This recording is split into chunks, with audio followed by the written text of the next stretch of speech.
Yes, Mr. Radhika. May it please, Your Lordship. Lord, taking from the yesterday's, Lord,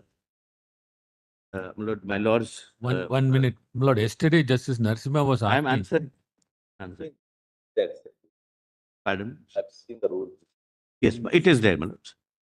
Second, Lord, there is always a declaration made by the governor in either of the four contingencies that Three or four, whatever. Huh? I withhold. According to you, four, according to them, three. Huh? Correct. Subject to your lordship deciding it, but there is a declaration. Lord, I could lay my hands on one, my lord, such declaration. I'll just, my lord, place it for your lordship's consideration because of paucity of time, other governors, my lord, I could not reach. But governor of Manipur, Lord, has sent me because there was one bill which was withheld. Same, nothing turns on that, but there was no political difference, my lord, between the center and the state. But there was, my lord, this bill. Your lordships need not read the bill; it's not relevant. Manipur agricultural produce and livestock I'm sorry.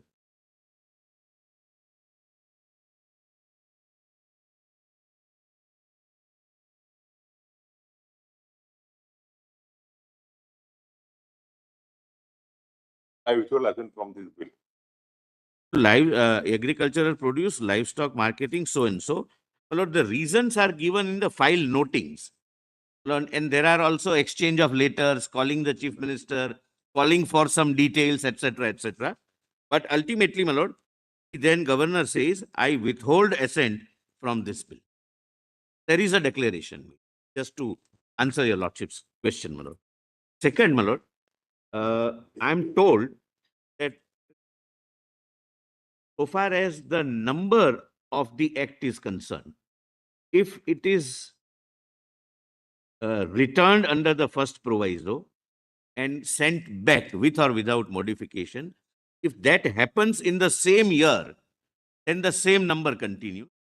If it happens in the next year, then new number, my lord. But there is something, my lord, on. No, but in any event, when it goes back, it is confined only to that question and nothing more.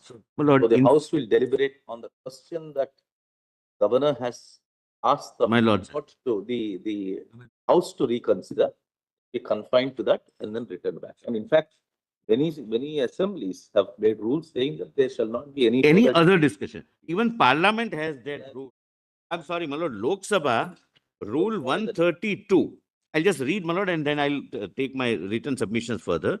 The debate on such a motion shall be confined to consideration of matters referred to in the message of the President or to any suggestion relevant to the subject matter of amendments recommended by the President.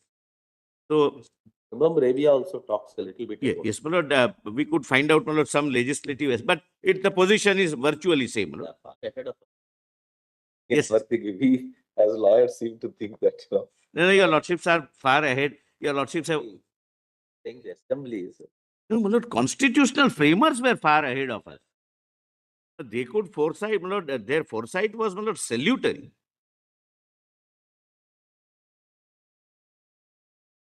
Yes, my lord, my learned friend, my lord, Mr. Maninder Singh wants me to say, and very rightly, that the language itself says, provided further that governor shall not so and so, in his opinion, it would reconsider the bill accordingly. That accordingly restricts the scope of discussion. You cannot start a new discussion. It would be only confined to the message, potential amendment, etc. Now, my lord, if your lordships can take, my lord, my written submissions, and my lord, between the two of us, we'll try and we will conclude before 1 o'clock. Try and conclude was a wrong expression, loosely used. We'll be grateful to you. Pardon, my lord? We'll be grateful. There is no point, my lord, in boring, my lord. At some stage, the courts are also saturated, my lord. We feel that we still want to bring our case home, despite knowing that rightly or wrongly, our submission has reached there, my lord, whether it's in my favor or against him. Lord, please come to page 767. This is a new point, my lord, I'm beginning with. The point is, Lord, other side, the learned councils, my lord, relied upon Article 213 to substantiate their interpretation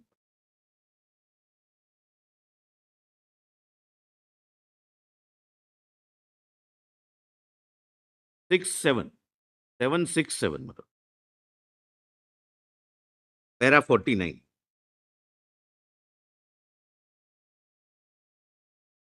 Lord, the argument was based upon Article 213. The interpretation which was canvassed by my learned friends, my lord, learned counsel, was that this clearly shows that there is no discretion in the governor. But as a matter of fact, Mr. Datar went to the extent of saying, and I, my lord, as a constitutional interpretation, seriously object, that legislature has a right to pass even a void bill. It will have to be assented to, and only your lordship can set it aside. So, That's their argument. so there is no option. Governor has not, forget 3 or 4, that's not the debate. There is no option at all. Then why have the governor at all? That's the simple argument. But, my lord, one of the argument was that promulgation of the ordinance, please see, my lord, the language used.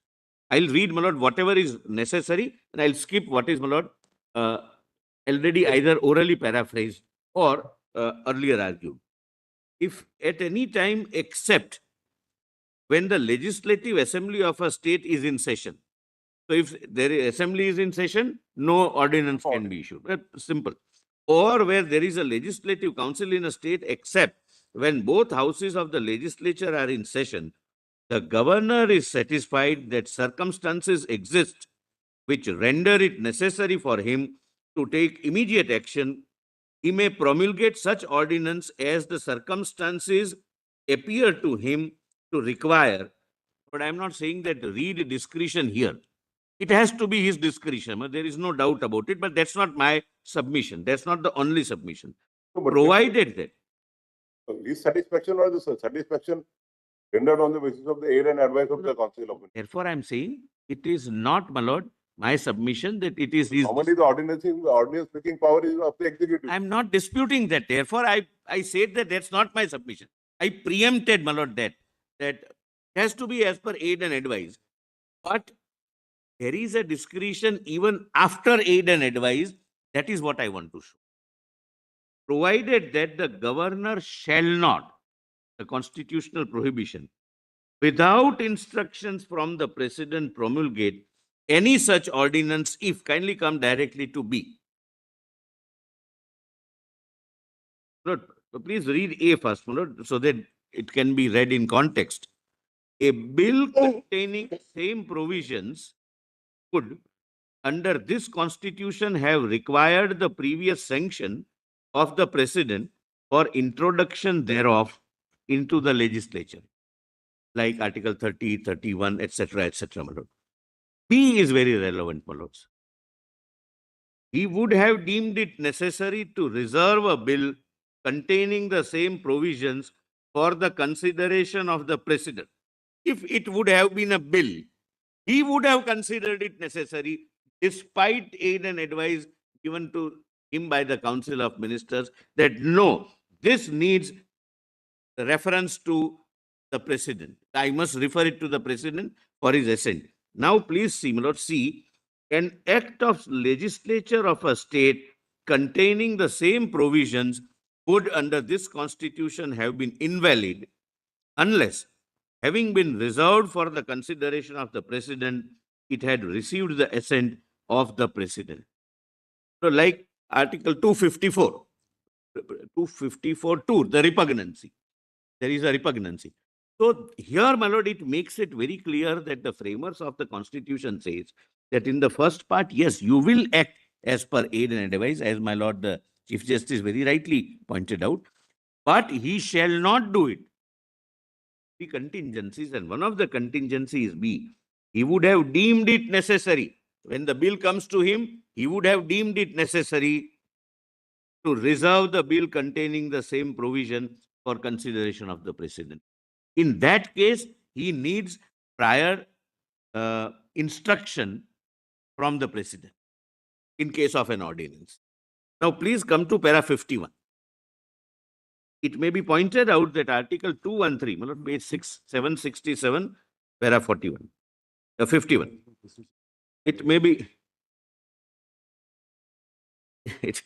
it may be pointed out that Article 213 is a power to promulgate ordinances. The ordinance is promulgated by the governor himself, subclause B will have to be read in the context, in view of the nature of the ordinance itself and the fact that the governor is promulgating the ordinance.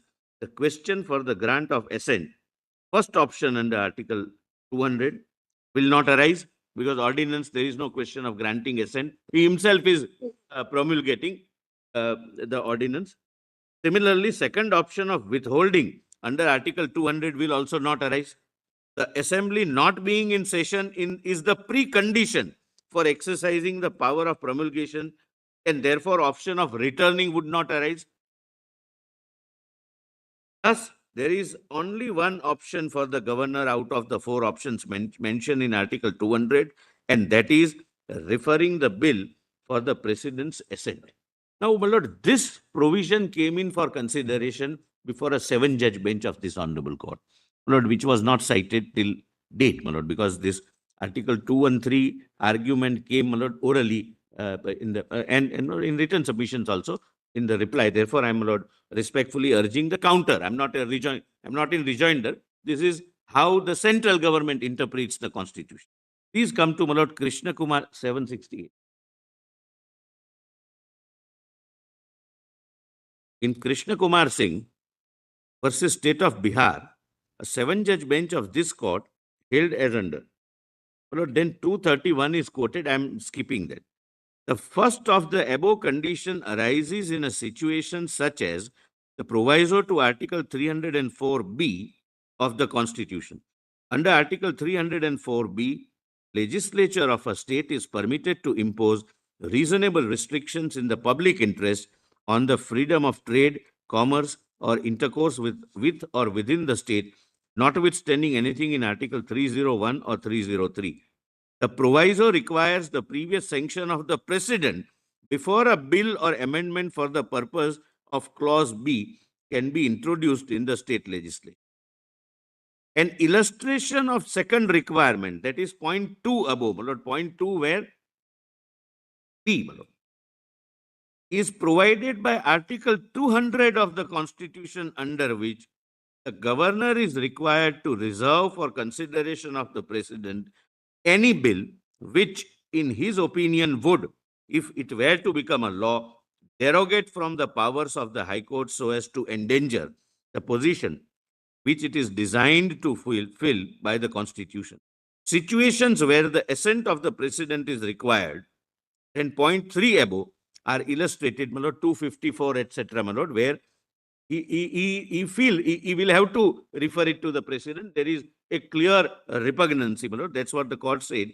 Illustrated by Article 254, where a law made by the state legislature on a matter enumerated in the concurrent list of the 7th schedule is repugnant to a law made by Parliament, the state law will prevail only if and to the extent to which it has received the assent of the President.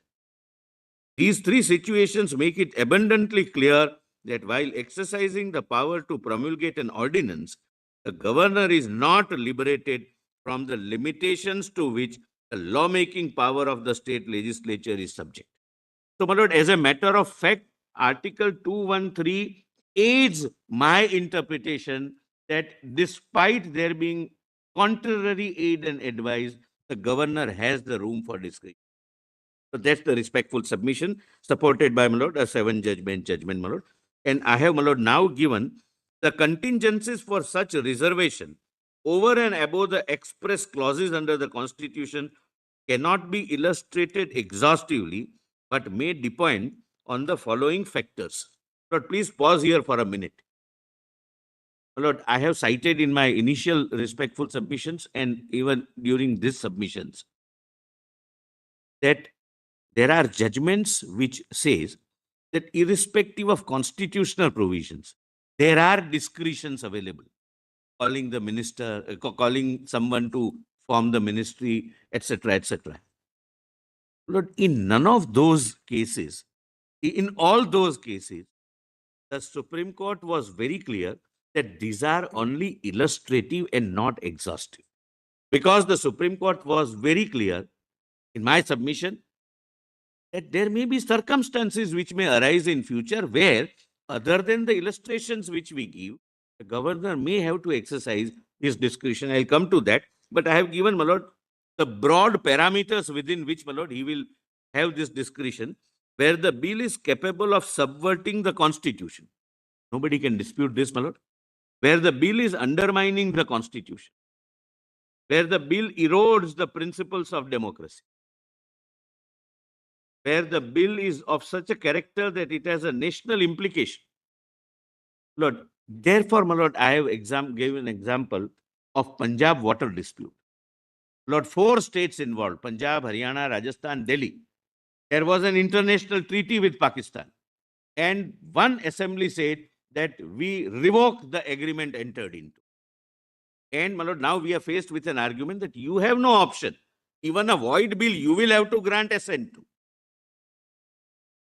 Day of that. Yes, obviously, my lord. But, my lord, that would not take away the power of the governor. Lord, I am kindly, my lord, appreciate. Your lordships are right. Your lordships stayed it. But that would not have taken away the power of the governor also to withhold. That you can't do this. This affects the federal structure. 4 states are affected. The center is affected because there is an international treaty in place. Lord, then, my lord, second submission, my lord, which I have made, but I wish, my lord, some of the judgments to be only relevant parts to be shown.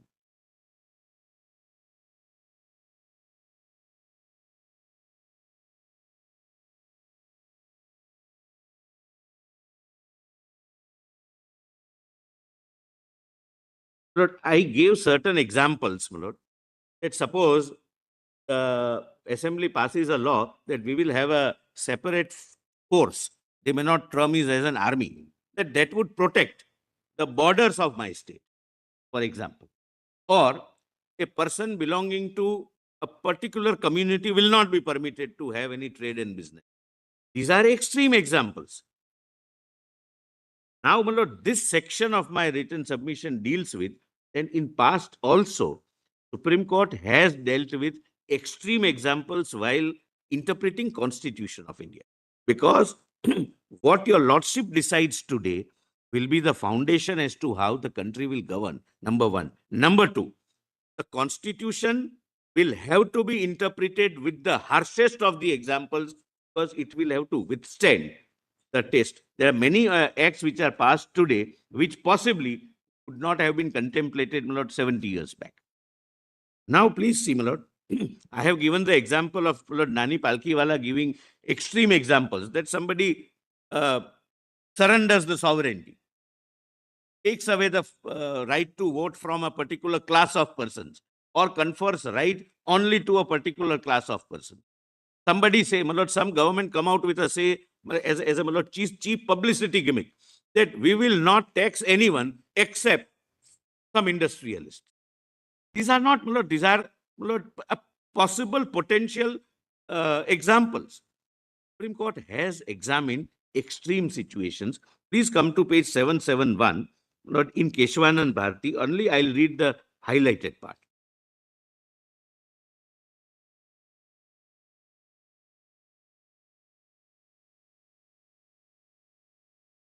Lord, if this is so, Lord, please see the extreme examples which are tested.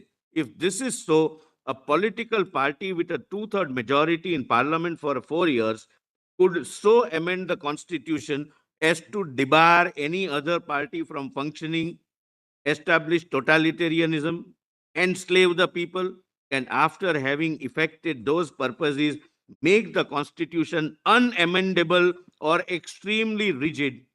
This would no doubt invite extra constitutional revolution.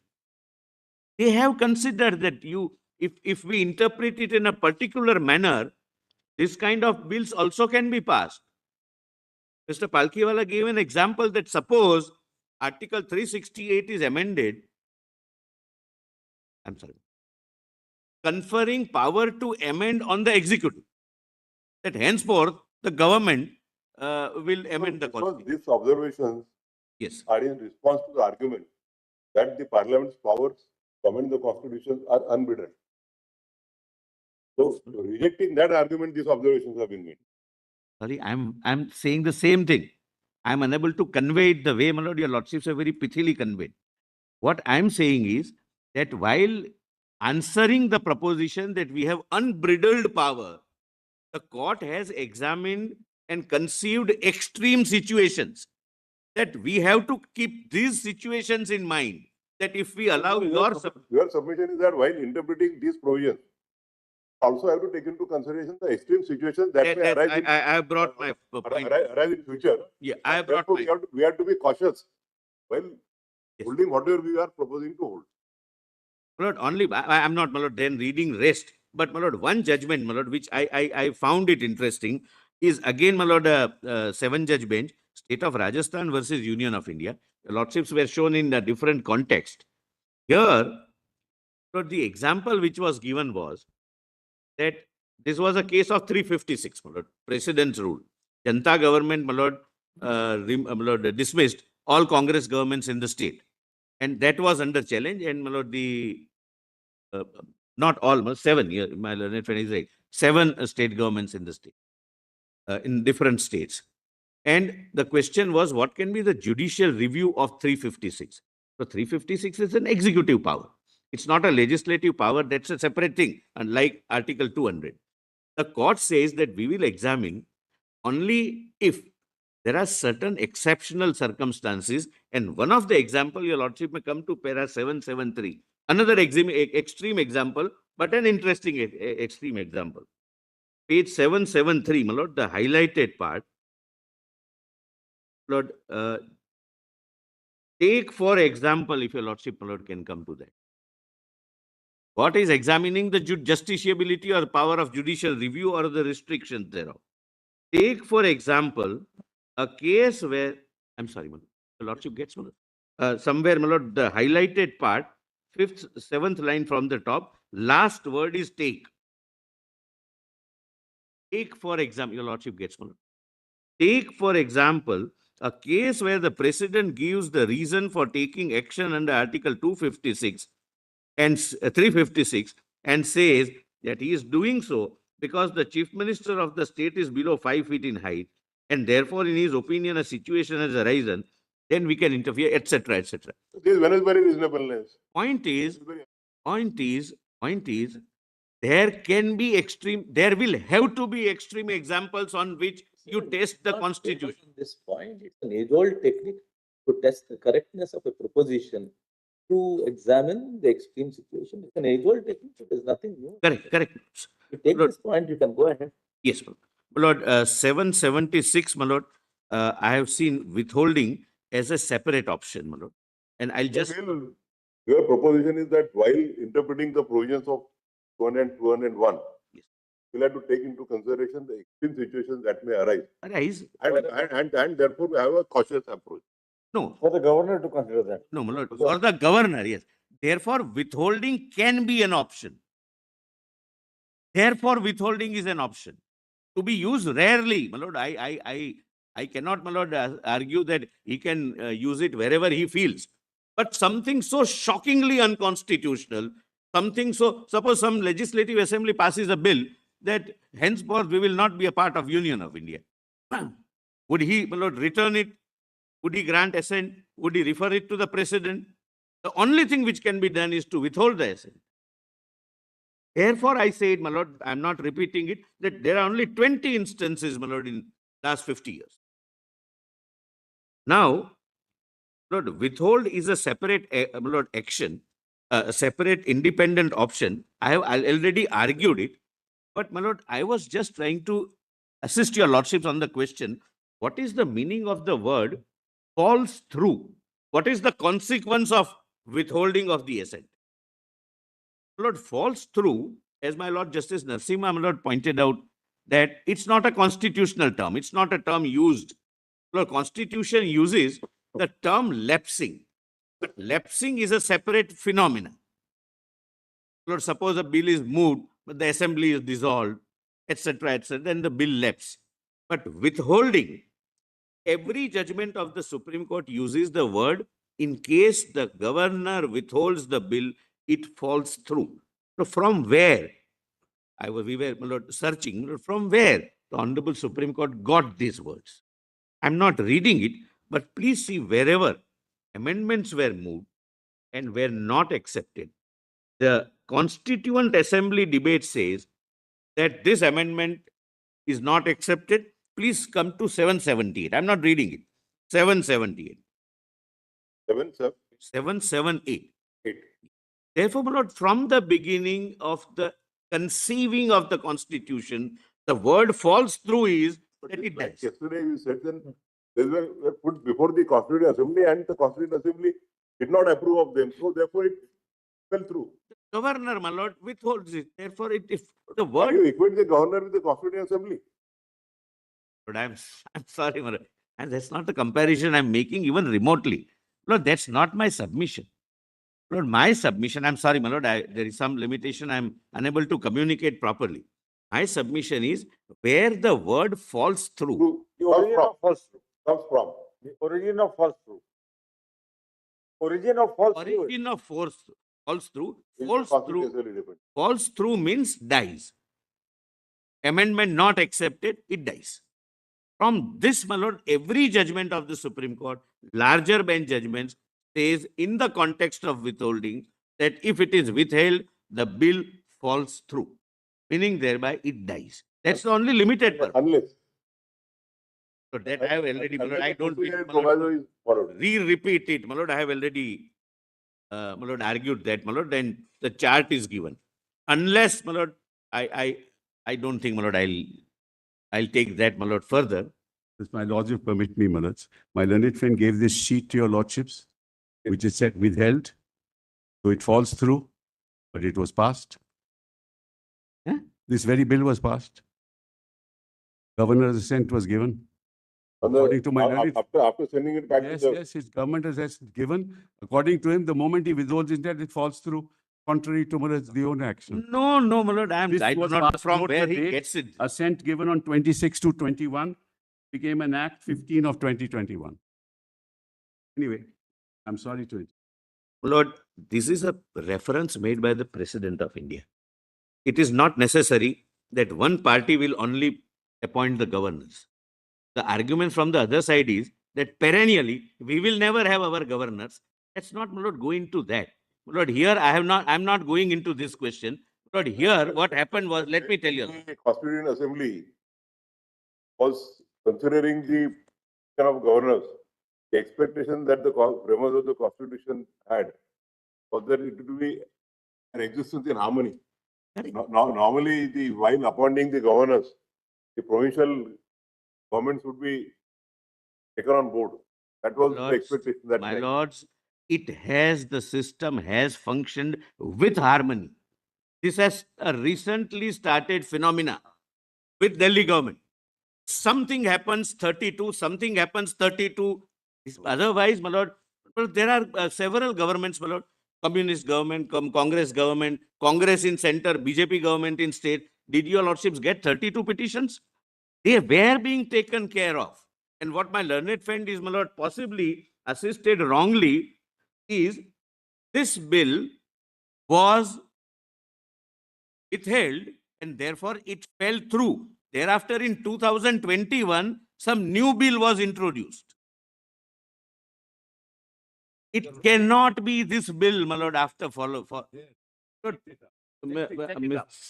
Sahab, aap don't take instructions from unreliable sources. You can place that on record. Yes. Yes, my lord, that again, this is only to answer. Only to examine whether after withholding, the governor again sent it to the legislature. The legislature No. again passed the bill, and thereafter the No, it cannot. But therefore, my only purpose of showing this is that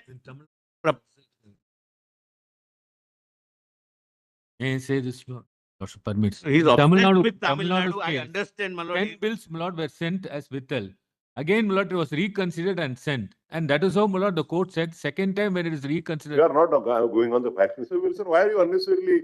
We know that Giving example. for you it's a important matter, but that doesn't mean that you Giving should. example. But what happened was, As per the practice book, at least I have seen for a couple of years, while withholding, Also, invariably, the governor gives a reason. They do, yes, yes. And sometimes it is in writing, No, mostly in writing. Yes, your lordships are right. or informal or formal, the reasons are communicated. And there is an end. And after the communication of those reasons, there is nothing to preclude the legislature To pass a to fresh bill. reintroduce, reconsider Exactly. a bill where certain modifications may or may not. Correct, my lord, correct. Correct. I bow down, my lord. That's all I am saying. The file, my lord, which culminates into this declaration contains correspondence, reasons, calling for some explanation, some details, meetings between the chief minister and the governor. But this my lord, adversarial approach had never been taken. Since 50 years, we have the example. Now, my lord, page 780. My lord, I have given the authorities on plain meaning, etc. My lord, I am not troubling your lordships. Page But 7, 80. 787, my lord, 780. 80 you said. Yes, my lord, that the interpretation has to be plain textual meaning and not, my lord, anything else, my lord. But I am not reading them, my lord. They are settled propositions. I have cited judgments, my lord, which were relevant. Lord, most of them are constitution bench judgments, and only one paragraph, my lord, your lordships can permit me to read. Lord, Jayshree Lakshman Rao Patil, my lord, that reservation matter, page 781. So it's a basic proposition, but very well articulated. I'm not reading it because otherwise I'll have to cross my time limit. My lord, just see the highlighted part. The first and primary rule of construction is that the intention of the legislature must be found in the words used in the legislature itself. there can't be any dispute. Therefore, my lord, I didn't read, my lord. I'm not reading that. Golden rule of interpretation. Yes. Now come to 785. Lord, kindly treat them as read. That's all. I am citing it. 785. That allowance, you must give it to at least all 5 of us. No. That we know the basic rules of interpretation. The very fact that I did not read and said that I am not reading because your lordships are aware, I started with that, my lord. 785 is a very important, my lord, point, which was raised by my learned senior Mr. Gopal Subramaniam. Discretion, aid and advice, and the necessary implication. My lord, allow me, my lord, to my lord, spend, my lord, 10-15 minutes on this point. But his argument was that the discretion is only, kindly, my lord, discretion is only provided when it is so provided either by or under the Constitution. Correct? No, that was his argument. Now, please come to para 90 at page 785.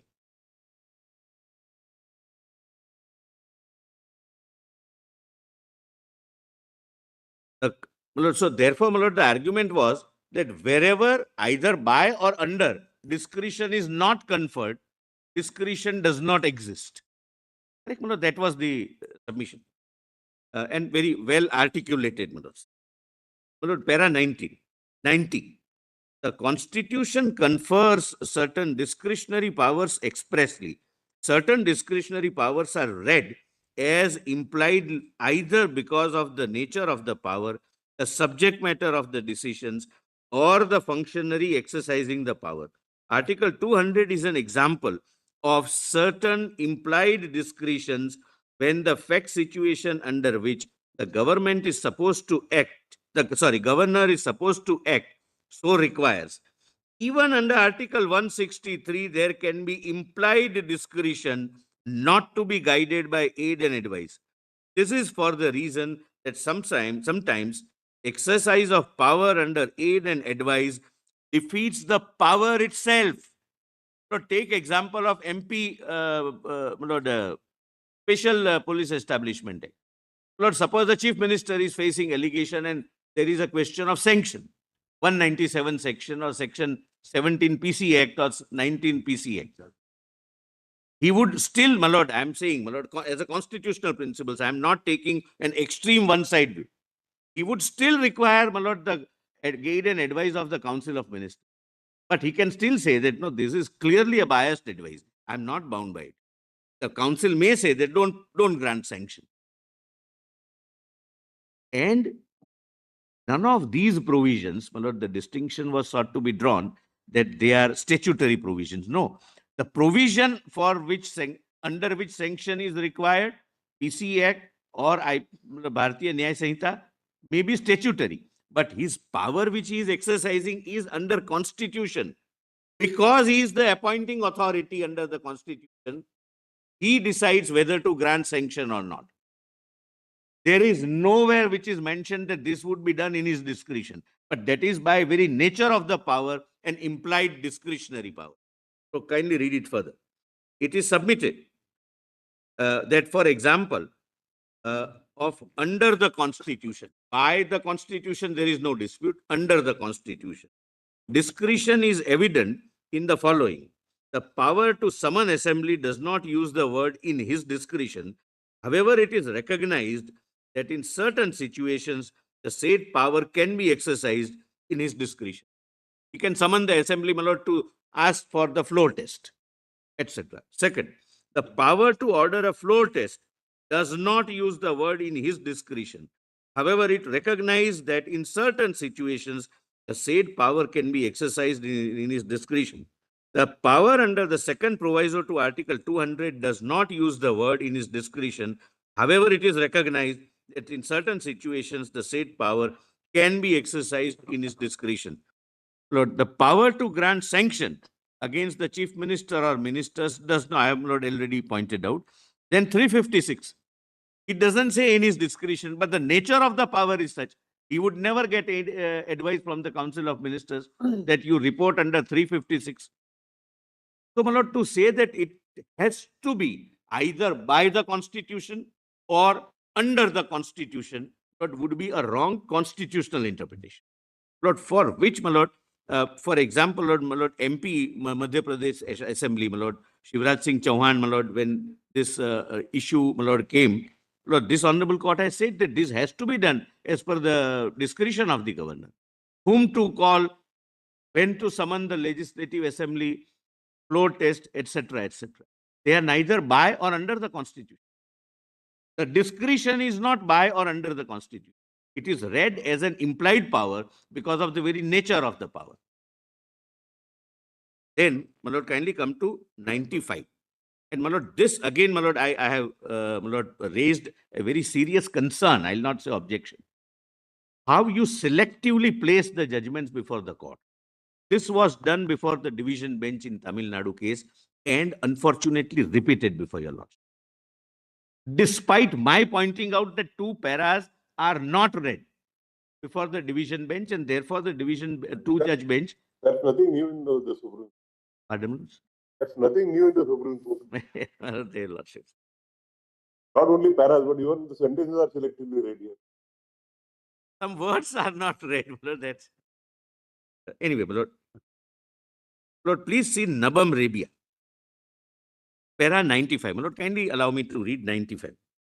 It is submitted that it is startling that few states opposing the reference place considerable reliance on the judgment in Nabam and read numerous paragraphs of the said judgment and specifically place reliance on paragraph 147, 148, 149, 153, 154 and 155 in order to advance the argument that the governor does not have discretion while dealing with matters concerning Article 200.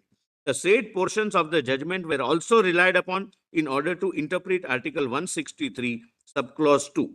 The reliance of the other side on the above stated paragraphs in the judgment in Nabam Rabia and the conclusions drawn therefrom is A, wholly incomplete, and B, a clear attempt to mislead this honorable court. While the above stated paragraphs of the judgment state that there is a limited area in which the governor can exercise discretion, the said judgment itself, while making the said observations from para 147 to 155, specifically at para 151 and 152 notes that as far as Article 200 is concerned, specific reference of 200. The governor can exercise the said power in his discretion. There was a similar incomplete reading before the two-judge bench in Tamil Nadu case by the petitioner. At paragraph 301 in Tamil Nadu judgment, the Honorable Court was led to commit the mistake by skipping or omitting the most relevant paragraphs in the same context. The state government is supposed to be a virtuous litigant and should avoid skipping or omitting the most relevant parts. Lord, please see 155(3).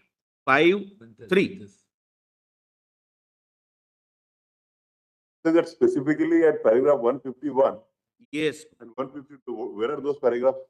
Lord, next page, my lord. Next page, my lord. 151, my lord. Yes. The important observations your lordship gets. The important observations in Justice M.M. Punchi Commission report with reference to Article 163(2) are contained in para 4.5.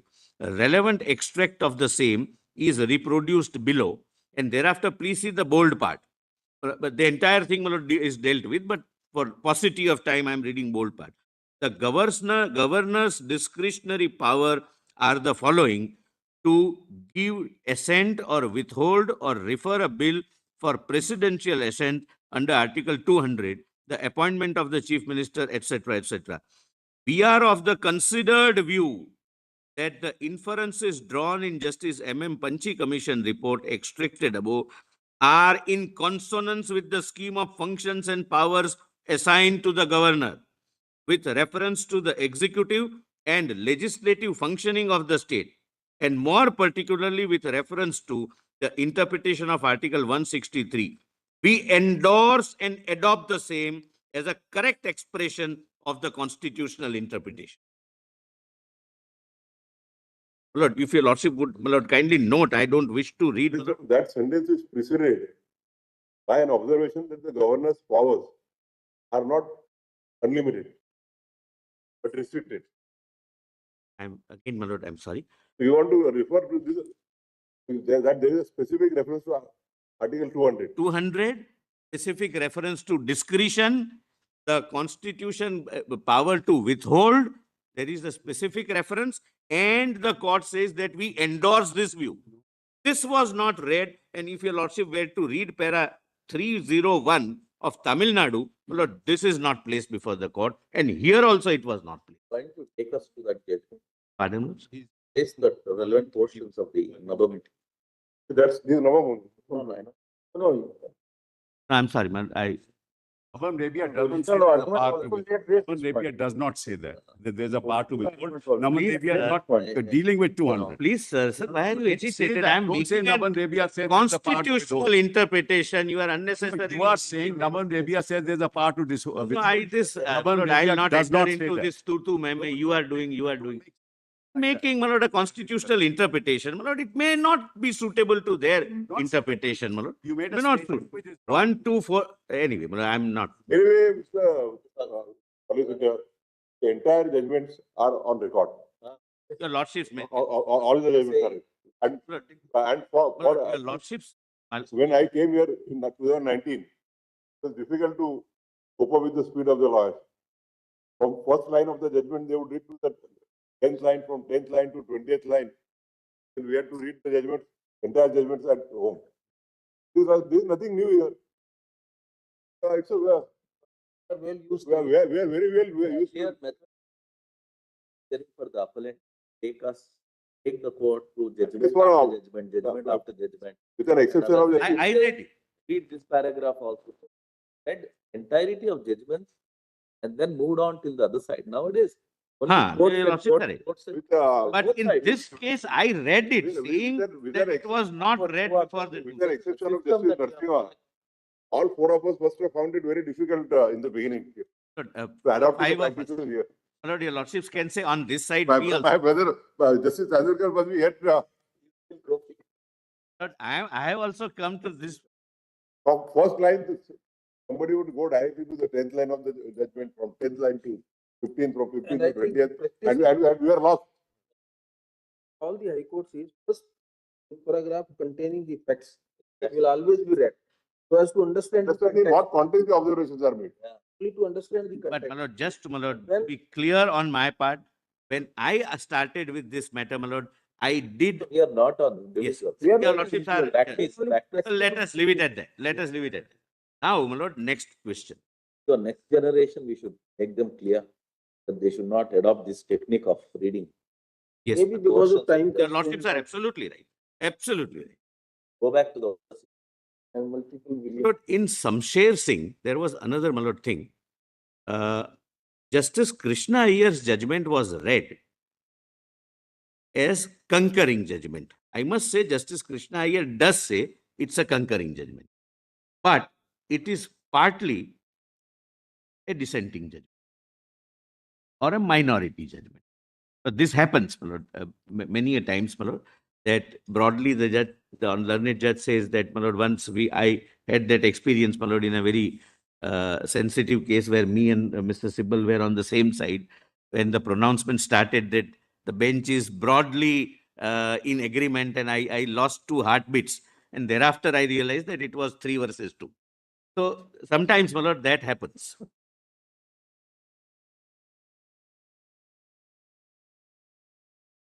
Lord, please see Justice A.N. Ray, my lord, the majority view, according to me, my lord, and concurring but partly minority view. The provisions of the Constitution which expressly require the governor to exercise his powers in his discretion are contained in articles to which reference has been made. To illustrate, please see, my lord, it's not exhaustive list, but throughout your lordships have been very careful that these are illustrative because we do not know what contingency would arise. Reading further, to illustrate, Article 239(2) states that where a governor is appointed an administrator of an adjoining union, so and so, your lordship, Yeah, this we already, come to 56. My lord, the bottom, the broad, my lord, the bold part.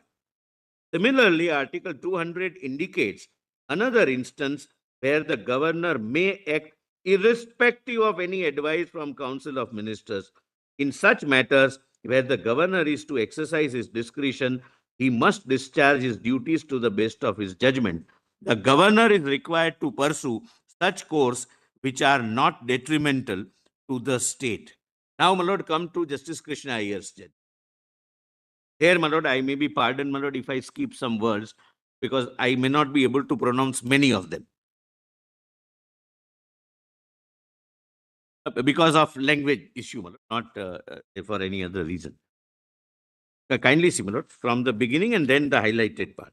We declare the law of this branch of our Constitution to be that the President and Governor, custodians of all executive and other powers under various articles shall, by virtue of these provisions, exercise their formal constitutional powers only upon and in accordance with the advice of their ministers, save in a few well-known exceptional circumstances. Situation, Yes, ma'am. situations.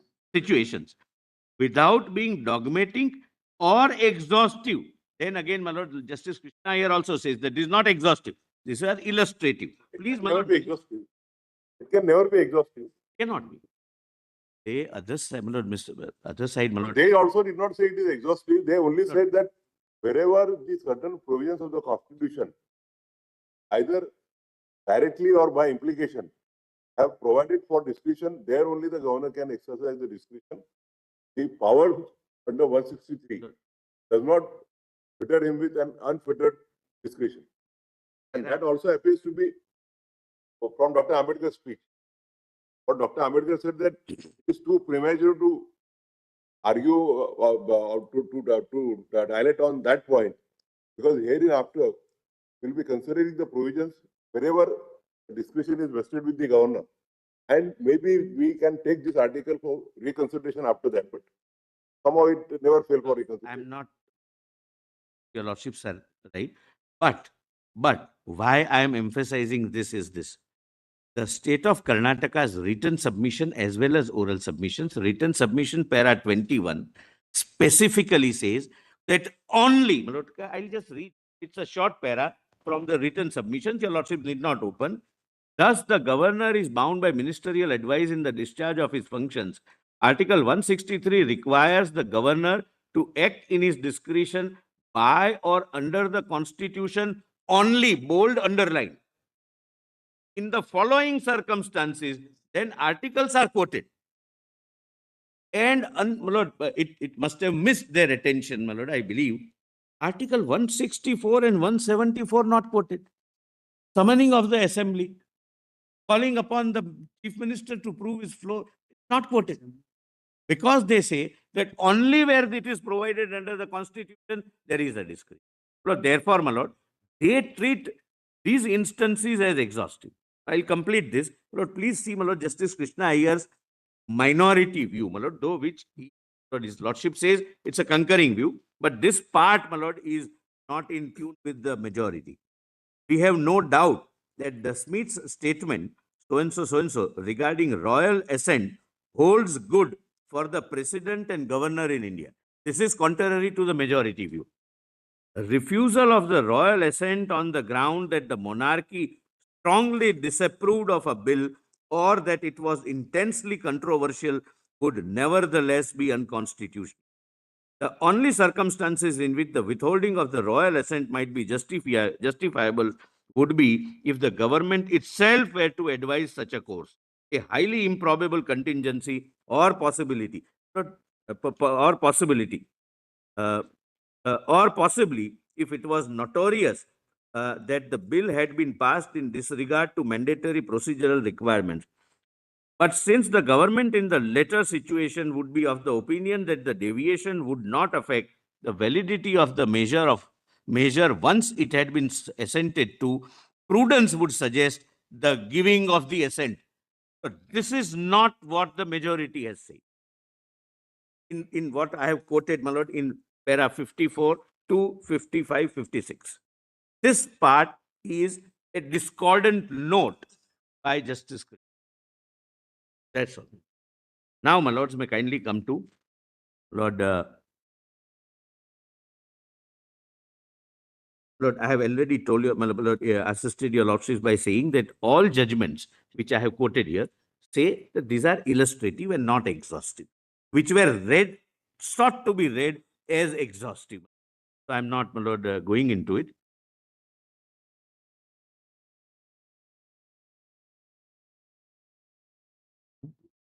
Lord, now I come to, my lord, my second last point, my lord. That is, no mandamus can be issued to the governor or the president. And Article 361. Lord, this, my lord, I may take, my lord, 10 minutes. And, my lord, there is, in my submission, my lord, a direct judgment in A.K. Roy, where, my lord, this issue is considered. The question is, my lord, there are three categories of cases your lordships are dealing with when the governor's power is concerned. The first is purely executive power, namely the power under Article 356, etc., the power to grant pardon. That is, my lord, first case where your lordships have said that we have the power of judicial review. Lord, please don't treat this as an argument of arrogance that you cannot go into it. It's an interpretation. This aspect is non-justiciable. That's as a constitutional proposition. Your lordships have said that even in cases of 356 or in Shatrughan Chauhan, your lordships have said the power to grant pardon within a particular time limit, etc. The judicial review is read, though very, very, very, very, very restrictively. Second category is, my lord, category like Article 200 and 201, which is legislative in nature, my lord, which I have already pointed out. Now, please come to, my lord, page 793. Era 112A. The issue of justiciability of precedents and the governor's exercise of functions under Article 201 and 200 respectively must receive a nuanced interpretation and must not be conflated with usual principles of judicial review. The question of denial or of assent to a bill or the action of the governor to refer the bill to the president is not akin to or comparable to the exercise of his executive powers, such as pardon or imposition of precedence rule. Apart from being qualitatively different in terms of the functions, the following factors need to be considered. The suggested exercise of judicial review in case of Article 200 and 201, unlike other instances, involves 3 steps. Prescription of a timeline. 2. Quashing of a decision of the governor to withhold assent or quashing of a decision to refer the bill to the president. Quashing the decision of the governor to resort to first proviso instead of choosing either of the 3 options in the main part. And 4, a direction to withdraw the reference made to the president or returning a bill. So these are the 4 possible contingencies your lordship will have to resort to if your lordships were to exercise the power of judicial review and make this decision making justiciable. Lord 113. In none of the cases involving the exercise of power by the president and the governor has this court ever imposed a one-size-fits-all time frame, rehearse the nature of the action and its complexity. Each case turns on its own peculiar facts. Now, please, my lord, read, and this is very, very important judgment, not cited by anyone so far, on justiciability. So this is A.K. Roy versus Union of India. It's a constitution bench judgment. We may now take up for consideration the question which was put in the forefront by Dr. Ghatate, namely that since the central government has failed to exercise its power within a reasonable time, we should issue a mandibus calling upon it to discharge its duty without any further delay. My lord, kindly pause here for a minute. I'll just give the brief background. My lord Justice Suryakant, my lord, was right, my lord, that fact situation will have to be given. In case of Article 200, the legislative process commences from introduction of the bill and ends with Article 200, the part of legislature. This was a case where a bill became an act, but the government did not notify it because it becomes effective only when the central government, There are many acts which will come into effect from the date on. from the date of it is Official notification in the Notification. official. And government was not, my lord, doing that, government of the day. And therefore, my lord, a writ was filed that direct the government to notify the act, meaning thereby to bring the law in force. Grant of assent also brings the law in force. This also brings the law in force. And therefore, my lord, I am reading this judgment. Our decision on this question should not be construed as putting a seal of approval on the delay caused by the central government in bringing the provisions of Section 3 of the 44th Amendment Act into force. I'm sorry, not even law. Even the constitutional amendment was not brought into force. Article 22. I'm thankful to my learned. That amendment received the assent of the President on April 30, 1979, and more than 2.5 years have already gone by without the central government issuing a notification for bringing Section 3 of the Act into force. But we find ourselves unable to intervene in a matter of this nature by issuing a mandamus to the central government obligating it to bring the provisions of Section 3 into force, even to the government. In my respectful submission, the threshold in case of the Honorable President and the Honorable Governor would be high. But then the next sentence is more important. I'm reading. I would not skip anything. The Parliament has left to the unfettered judgment of the central government the question as regards the time for bringing the provisions of the 44th Amendment into force.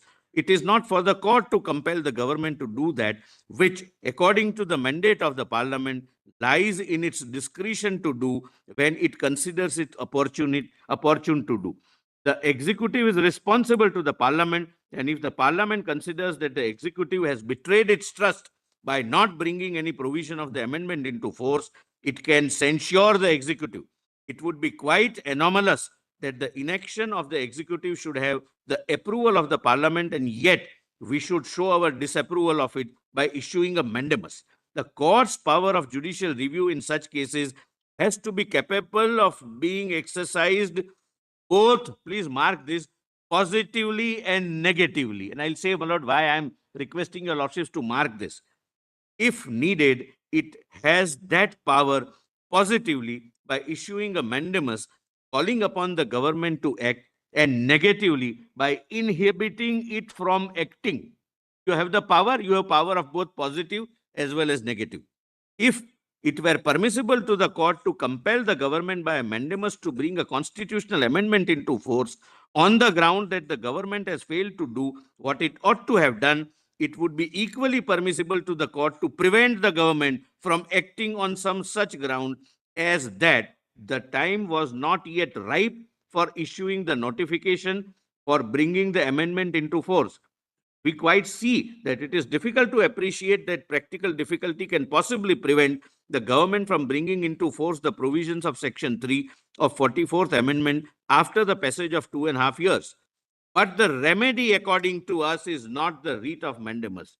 If the Parliament had laid down an objective standard or test governing the decision of the central government in the matter of enforcement of the amendment, it may have been possible to assess the situation judicially by examining the causes of the inaction of the government in order to see how far they bear upon the standard or test prescribed by the Parliament.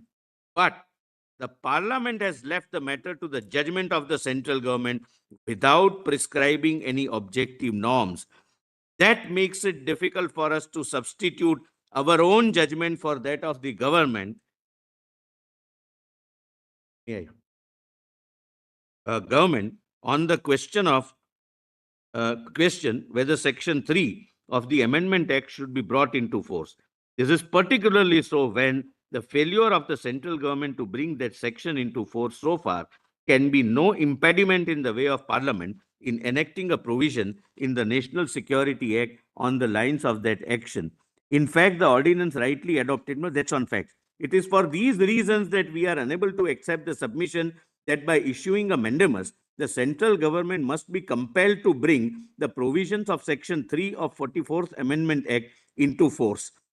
Lord, now this is followed in these two judgments, which I am not reading, but please see, my Lord, the position which will emerge. My Lord, and in a different context, my Lord, Justice Narasimha, my Lord, did, my Lord, indicate that. Lord, kindly, my Lord, examine this.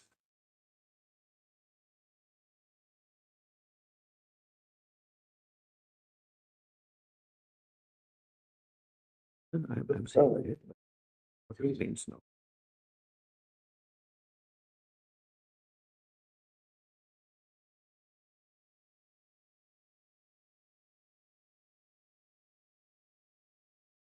My Lord, kindly appreciate, my Lords.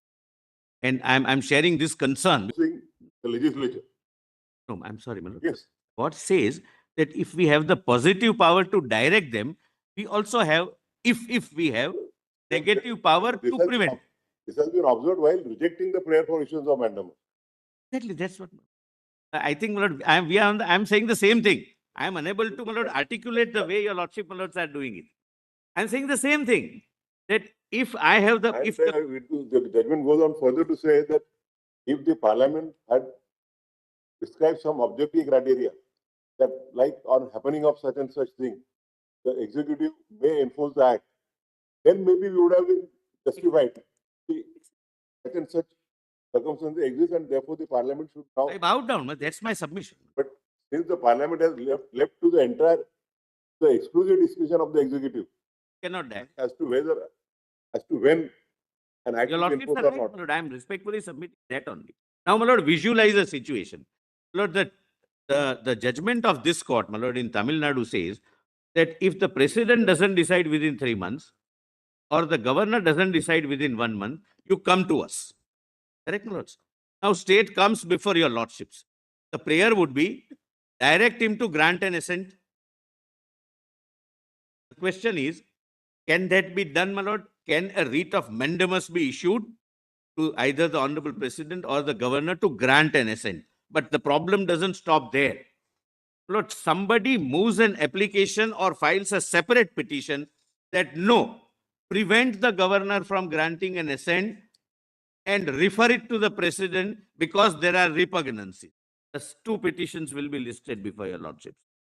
There can be, my Lord, some MLAs who will file a separate petition that no, prevent the governor either to grant an assent or refer it to the president, but ask him to return it to the House, because when the bill was passed, The chief minister was enjoying the majority confidence. Now we don't want that to happen.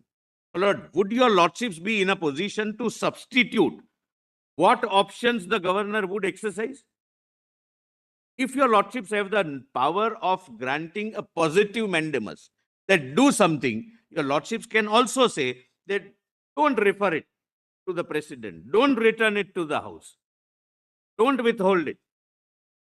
Therefore, quite timate actions, my lord, are not permissible, and therefore, my lord, this exercise is non-justiciable. So that is my respectful submission. Otherwise, my lord, your lordships, not the state government only which can come. Citizens can come. Member of legislative assemblies can come. And, my lord, as it is, my lord, happening, Qualitative difference between the two situations, Hmm. where only the executive has the power, notifying act comes into force. This situation, there is a question prior to that, that whether there is such a power with the therefore, governor. threshold will be more. The governor. It's has a such greater power of withholding. So it depends on that answer. Suppose we hold he has no such power, then mandamus would not arise. Suppose we say that he has no such power, then obviously the difference. No, correct, my lord. My limited point is, Lord, would it be possible for this honorable court, apart from being, would it be permissible to deal with such situations where there are 4 petitions raising 4 issues? One says grant assent, one says don't grant assent, one says direct him to refer it, one says direct him to return it. There is a difference in situation. Yes, my lord. Requesting the governor through a direction, your mandamus, that you please take a decision within your prerogative under Article 200 is something different. Asking the governor to take a decision in a particular manner is altogether different. Power to issue a writ of mandamus. Approved by the intervener. The lordship's view is approved by the intervener. Right? That He says, both sides yes, will correct. approve. Both sides might approve it. Or the 3 sides. So he said that he will, He is no side, my lord. no, He is he said that intervener. he will be laying down a middle path. No, he didn't lay any path, my lord, but is not definitely middle. Anyway, my lord, let's not go into. The lordships are right. But, my lord, question would still be, and forget, my lord, this matter or reference, would one constitutional organ issue a mandamus to another coordinate constitutional organ when there is there is a discretion available, when there are 4 options, where there is no time limit prescribed by the constitution, though otherwise time limit is prescribed. Howsoever high if one be. Yes, my lord, that applies to all 3 organs. I bow down. So, as a custodian of the My lord, constitution, But I'll not go into that debate, my lord. That's not a, my lord, a very, this is not an occasion. we also have, we always say, I publicly say that I'm a strong believer in the doctrine of separation of powers. So judicial activism has to be there. It should not turn into judicial terrorism and Judicial adventurism, as your lordship say, my lord. at the Yes, same time, correct, my lord. if one wing of the democracy fails in discharging its duties, put the court is the custodian of the constitution. Be powerless and deterred to sit idle. with Lord, folded I hands. have already made my submissions on that. I have also cited a judgment when a law, because let us be very clear, not only court, executive is also a custodian of fundamental rights of the citizen. The legislature is also a custodian of fundamental rights of citizens. So, Lord, everyone, all 3 organs, I have cited a judgment when the law was sought to be made that court is not deciding dispute. Please don't take it as an, Lord, it's a constitutional we are interpretation. willing to listen to all the arguments. Yeah, yes. Yeah. So, my lord, That my we have no respect power, for we have no, submission we have no quarrel with that proposition. Yes. But then we are just. Lord, my respectful submission is, my lord, that issuing a mandamus with regard to a legislative discretionary function of a coordinate constitutional functionary would violate the theory of separation of powers. And in my submission, this separation of power is a part of basic structure. Lord, I leave it at that. Lord, now, my lord, I come to, Lord, page 808. my lords.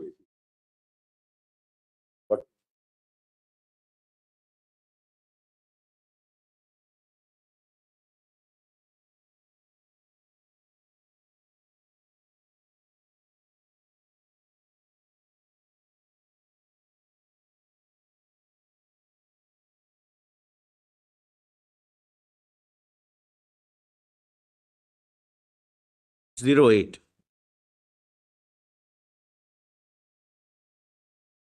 Not as soon as possible. I'm sorry. Pardon me.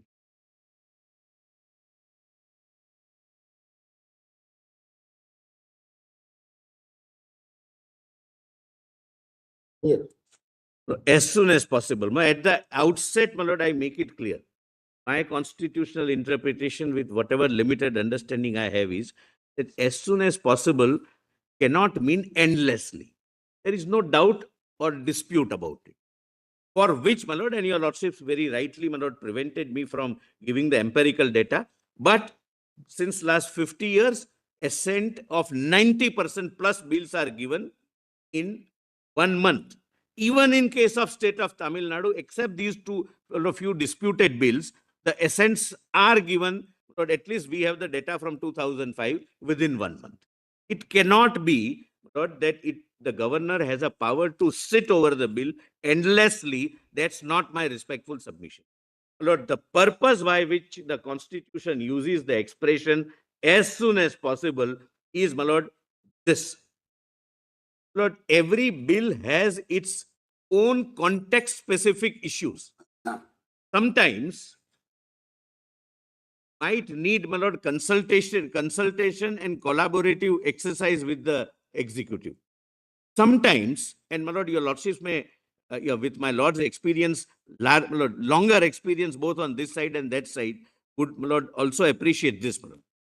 Sometimes, because of a popular public perception, despite knowing that this bill may ultimately harm the state, the legislature is required to pass it to calm down the situation.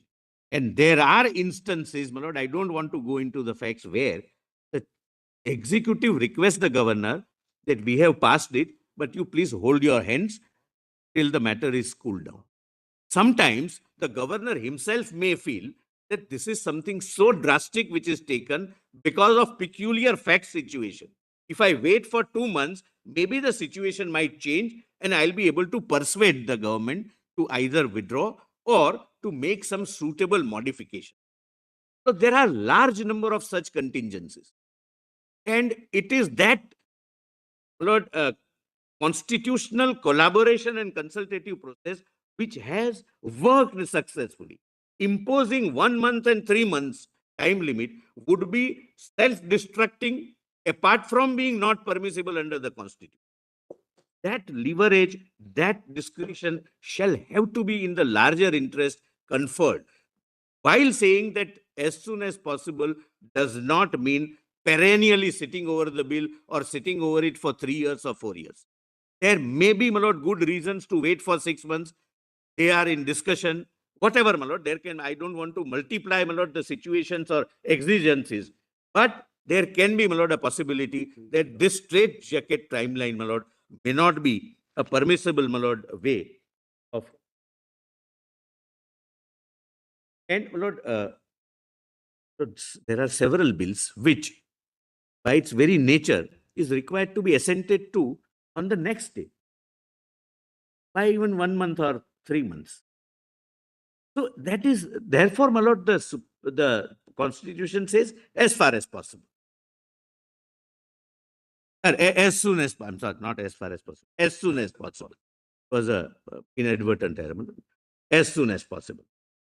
So while not taking, my lord, an extreme position that perennially sit over it, but I'm saying that it depends upon the fact situation, and please leave it to the constitutional wisdom of a coordinate constitutional functionary rather than binding him that you do it within 1 month, and if he doesn't do it, come to us. That may perhaps not be, my lord, the constitutionally correct course of action, my lord. And, my lord, I have given the judgment, my lord, they relied upon constitutional silence. That constitutional silence can be filled in. But this is a conscious constitutional choice of words. Constitution is not silent. And even if it is silent,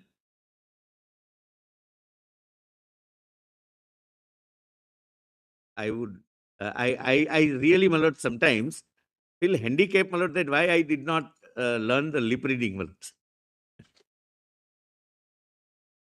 sometimes we can only, my lord, apprehend my lord, anticipate what must be going on the lighter side. Nothing turns. We had a near colleague at Bombay High Court. The arguments were going on. Two paintings. He drew paintings. My lord. So that's the worst compliment a lawyer can get, my lord.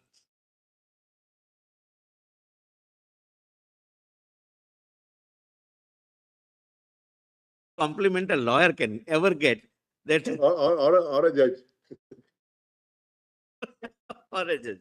The lordships are right. my lord. Now, my lord, He was into painting, carpentry, everything except judging.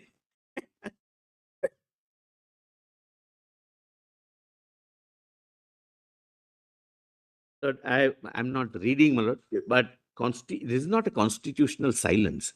This is a conscious choice of words and a conscious call to leave it to the discretion. I'm not reading the judgment. Number 3, this is not a Vishakha situation where your lordships would thereafter supplement something. Even if there is a silence and silence is required to be cured or corrected, the remedy would be Article 360 for the Parliament to prescribe time limit with some manageable standards, with some condition or whatever, my lords. like we have done in Telangana. Yes, my lord, my lord, I have reservations about Telangana view and Punjab. No. Telangana speaker's stage.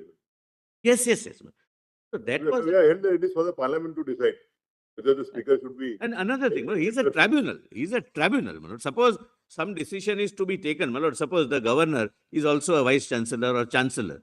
He is supposed to take a decision within 2 months. Or no time period is prescribed. Your lordships can issue a direction because he is acting in his executive capacity, purely administrative capacity. So therefore, my lord, wherever constitution has used some words or chosen not to use some words, the conscious constitutional choice. It's not, my lord, a silence which is required to be filled up by a judgment. So, my lord, my last submission. Lord, what now, my lord, after, my lord, if suppose, my lord, our submissions are find favor with your lordships, either fully, partly, whatever. Argument which was again, my lord, a very extreme argument was that you can do nothing about the Tamil Nadu view, not on the judgment. Intra-party, the judgment is final. That's the law of the land and binds, my lord, us. I cannot argue contrary to it. But your lordships has the jurisdiction and power to declare that Tamil Nadu judgment is not the correct law. And that is what, my lord, as a last proposition, my lord, I wish to, my lord, submit. Lord, please come to page 816.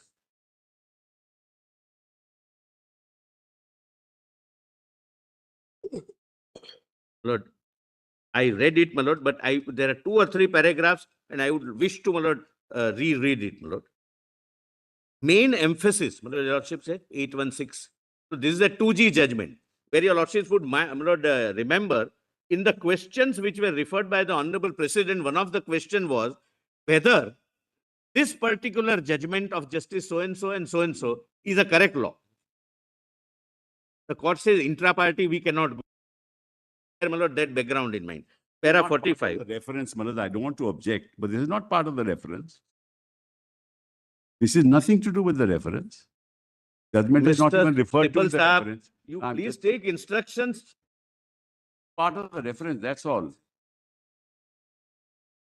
Lord, I'm making this submission with responsibility and understanding what I am making. But is there a question framed to that regard? So he'll be only Mr. answering. Datar has said that you cannot touch the law laid down. That is not a question for consideration before us. We will be only answering what are the questions that are referred to us. What What my will be the consequence Our judgment. That's Lord, all what we can Mr. do. Sibal did was, That when We are he, just giving our opinion. That, only give me a minute. that somebody else may decide what is the consequence of rejection. It's not, well, something, my lord, I am saying it with a sense of responsibility. He rightly objected at the right time. Lord, when he could not raise these objections, my lord, at the outset, when the preliminary hearing was going on, he said, look at this question, cannot be answered. Look at this question, cannot be answered, and re-raise preliminary objections. Mr. Datar specifically said, law laid down by Tamil Nadu judgment is the law of the land, and you cannot touch that law of the land, and I am entitled to respond to it. Please allow me, my lord, to read only 2 or 3 paragraphs of 2G judgment. The main emphasis of Mr. Sorabji was on the second part of para 85 of Kaveri judgment, which according to him prohibits this court from overruling a view expressed by it previously under Article 143(1). We are not persuaded to agree with the learned counsel. The paragraph has to be read carefully. Justice Sawant first considers the case of a decision of the court, whereas in the subsequent sentence, he considers a view of law expressed by the court and attempts to explain the difference between the approaches to these two situations. These words are sometimes used interchangeably, but not herein above. We believe that Justice Sawant consciously draws a difference between the two by using the word when further this court overrules the view of law after discussing the decision. My lord, kindly turn the page over. 817 and bold part. After the exercise of those limited options, the parties concerned have absolutely no relief with regard to the dispute. It is considered settled for eternity in the eyes of law. Lord, between Karnataka, Tamil Nadu and Union of India, for between and governor, for those bills, it has attained finality. Please see this.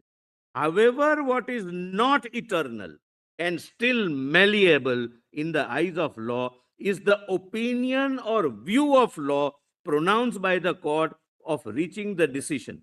Justice Sawant in so-and-so clarifies that unlike this court's appellate power, its power to overrule a previous precedent is an outcome of its inherent power.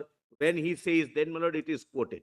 This is a judgment in a reference with while dealing with a contention that judgment and the view expressed So cannot according- be touched. Whatever we hold may not be applicable to the Those bills, yes. matters court, but the law would be what we hold.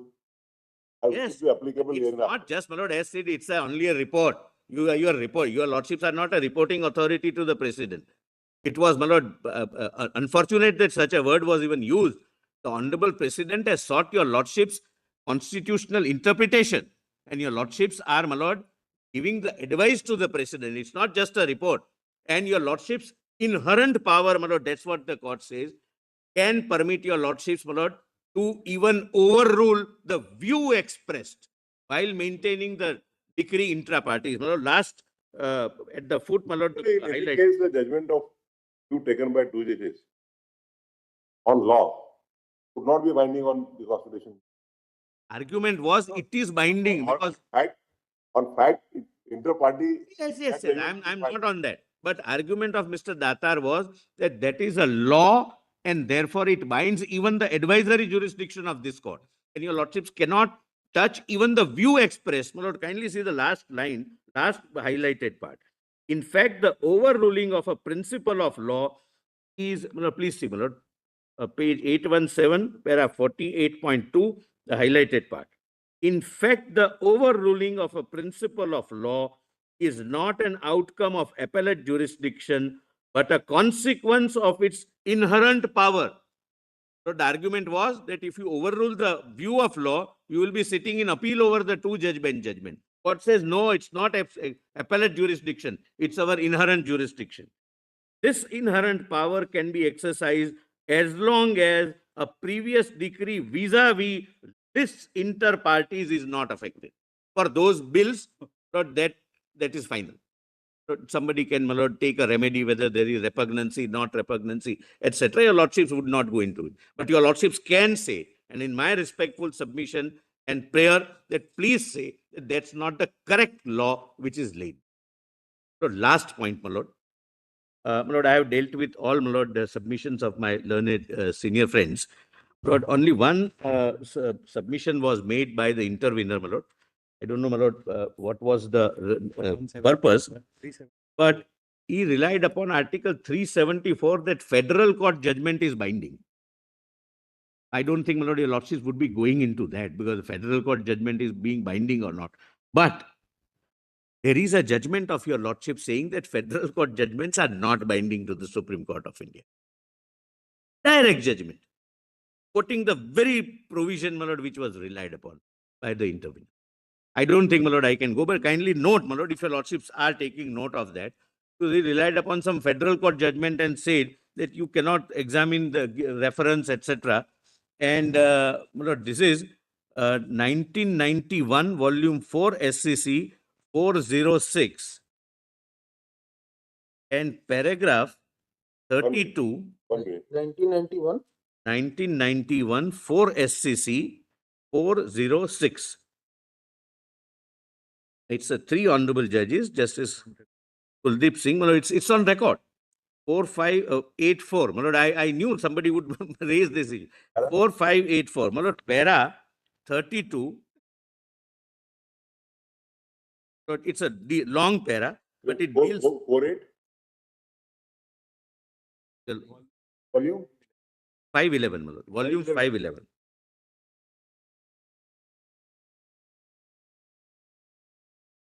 page 48, Oh, I'm sorry. The relevant or it's 58, 84. and the relevant at 4626, para 32. Mr. Nariman raised this very argument. Was repaired. For federal, why, my lord? Party, sir? My lord, it is Delhi Judicial Services Association versus State of Gujarat.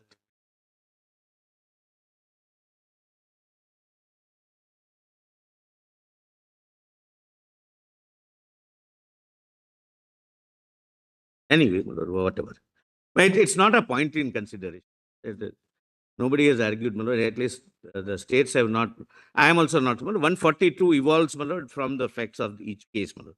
But that is fundamentally wrong. And if your lordship holds that it binds, that will be opening floodgates, my lord, because what happened in 1920 and what was the law laid down in 1920, you start becoming binding. My lord, therefore, this question has arisen and is answered in that. But I'm immensely grateful, my lords. And my lord, I must say, my lord, I have learned a lot from all, my lord, Mr. Sibal, Mr. Gopal Subramaniam, Mr. Singhvi, Mr. Datar, everyone, my lord. It's an enriching experience from your lordship's query also, my lord. Every time my lords put a query, lord, we researched, and my lord, that was an enriching experience. But I'm really thankful for my team, especially Kanu Agarwal. We are as good or as bad as, my lord, our team. I'm grateful to everyone. As Mr. Right, your lordship. Gopal Kumar rightly put in, you have put in a lot of industry. Pardon, my lords? Yesterday. You have put in a lot of industry. He has complimented you yesterday. Yes, yes. Lord, therefore, I mentioned Mr. Subramaniam, my lord, specifically right now, that I've learned a lot from everyone, my lord. I'm grateful to your lordship.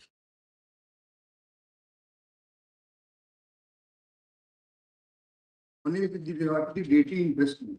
The other which follows is the parent statement. With regard to? Dating interest. Dating. Minor. But then now, in rejoinder, how can we hear you? Intervener. No, what I am only saying, Lord, I have filed written submission, Lord, in one of the IAs which have been, Lord. I'm only requesting your lordship to go through that, Lord, because it has a bearing, Lord, on the answer. Your Lord. That's the only submission I am. Because, Lord, why the name of the God has been brought into, Lord, while giving the oath, etc., has all been dealt with it. Yes, yes, yes, On yes, this side, my lord, but yes, Mr. Sarojit. only one last line, my lord. One of the question framed is whether Article 32 petition would lie. We have not addressed your lordships in the, lord. So, No, at least you have 1.5 hours we have taken for that. in judicial No, you are not mentioned in your Article 32 and 226. Therefore, we have reached to up to today. Yeah, otherwise, we would have concluded it yesterday. For your 1.5 hours, we have to compensate them more than 3 hours. And That your lord. My 1.5 hour, my lord, cost me a lot. And your lordships a lot.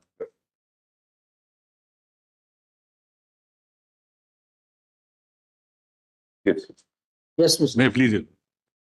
If they have assisted.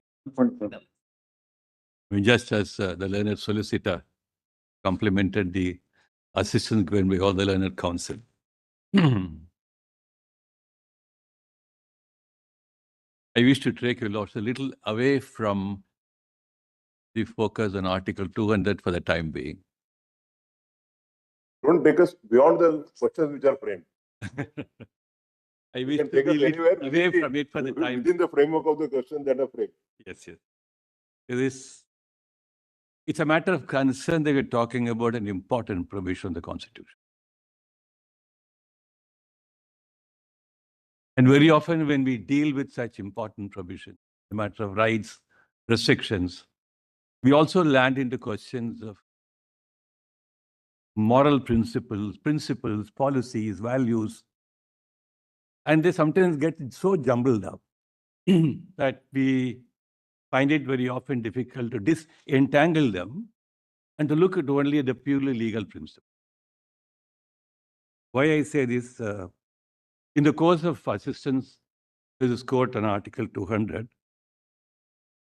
I just want to bring to your lordship's notice a famous Greek mythological figure, Procrustes. Procrustes was a robber in some place called Attica. So he had an iron bed. And so when he catches somebody, if the person who is caught is too larger than the iron bed, he will cut his legs. If the limbs are too shorter, he will stretch his legs. So this phrase became a Procrustean bed mean to try to suit mechanically all possible circumstances so that you fit one particular way of looking at it. So both parties have tried to say, look at either stretch it or shrink it. That's our duty to tell you, Lordship. But then 200 should not be put into a Procrustean bed. It has a life breath of its own. It is an important value in the entire scheme of the Constitution. And therefore, let us not fall into a trap of saying, for instance, I'll give a syllogism. In logic is something called a syllogism. The Constitution keeper said, keep away discretion from Article 200. Discretion figures in some other part of the Constitution. Therefore, the inference is this. Article 200 devoid of any course of action, independent course of action by the governor. So we have some syllogisms like this, like, let me give some examples. All delays are bad. Governors tend to do delay. Therefore, all governors are bad.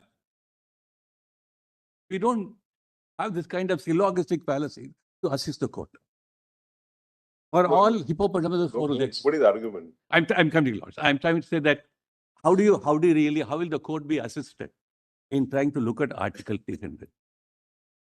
So we don't fall into those fallacies to say, because looking at the Constitutional Assembly debates, a certain expression or a word has been removed from it for a certain reason. The entirety, the logic of retaining Article 200, with a governor in place in Article 200, will you completely rob away the constitution makers' understanding as to why we still need a provision like Article 200? If all those debates in the Assembly, discretion dropped, we have doubts about governors becoming super legislative authorities and so on and so forth. After all these debates, Article 200 still finds a position in the Constitution. The constitution makers could have probably said, we will not have governors in Article 200.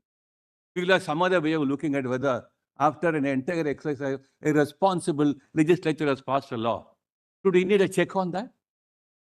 What kind of a check could it be? Therefore, if the constitution makers thought we still need to have some kind of a check or a scan on that, I think it's important for us that Article 200 be given its plenary understanding of not being subject to any shackles. The argument is, please keep it under control, because democracy is important. The legislative wisdom is important. All those principles notwithstanding, the constitution makers show that the governor will play a role in understanding whether the final word on taking the law to its conclusion, a bill to its conclusion, will lie with the governor.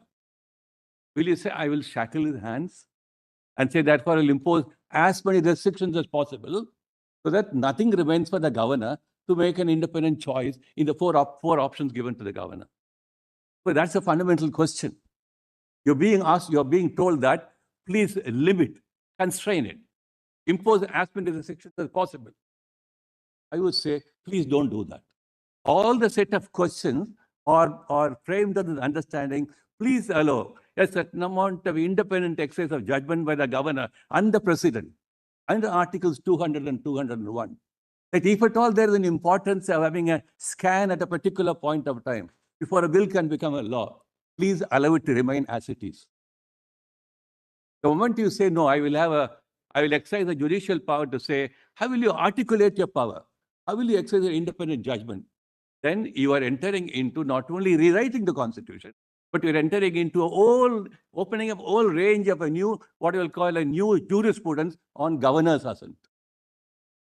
The endless exercise and involvement, engagement of what the court will do and what court will not do, who can ask the court to do what, all those questions, justiciability, jurisdiction, maintainability, writ petition, all that will come in. You can't stop it. No court can stop it. We are lots to give an illustration about fixing timelines on medical college admission. So once you open up a certain things for a certain consideration by the court, Gorkin used to call about judges that they are not deputy legislators. So once all this happens, the court will become something like a deputy legislator, stepping into the shoes of the governor or the president, as the case be in some case or the other. So you're talking about that importance of the subject. The president's reference questions are based on this understanding, namely, whether we have a Tamil Nadu judgment which has certain difficulties or not is not the question. Therefore, right from the Special Courts Bill, this court has said, if a judgment has to be reconsidered, it will certainly be reconsidered. It will not be overruled in the sense by an adjudicative process, because it is not the correct view of law, which will enable party, legislature, executive, parliament. So that's how it has to be seen. That's my larger say on the relevance of the reference. Then I have some questions on how will you therefore look at Article 200 itself. I'm not going to take a lot from the text of the provision. But before I do that, I think it's important to invite Lord's attention to a very several observation made by Justice Holmes in a dissent in a 1907 judgment. That is in the context of hard cases. I just propose to read that. If I will also take my supplementary written submission.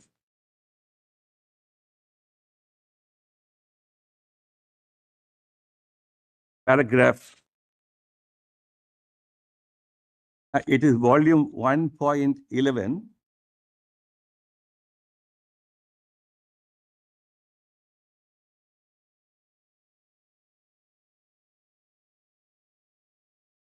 Paragraph 38 at page 902.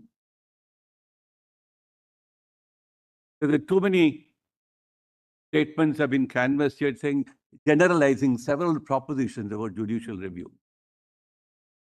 So kindly turn to that, page 902, paragraph 38. That entire dissent is very instructive, but I'm only extracting one important part of the dissent. The voice of dissent in so-and-so is worthy of consideration. Great cases like hard cases make bad law. For great cases are called great, not by reason of their real importance in shaping the law of the future, but because of some accident of immediate overwhelming interest, which appeals to the feeling and distorts the judgment. That's precisely what happened in the Tamil Nadu case.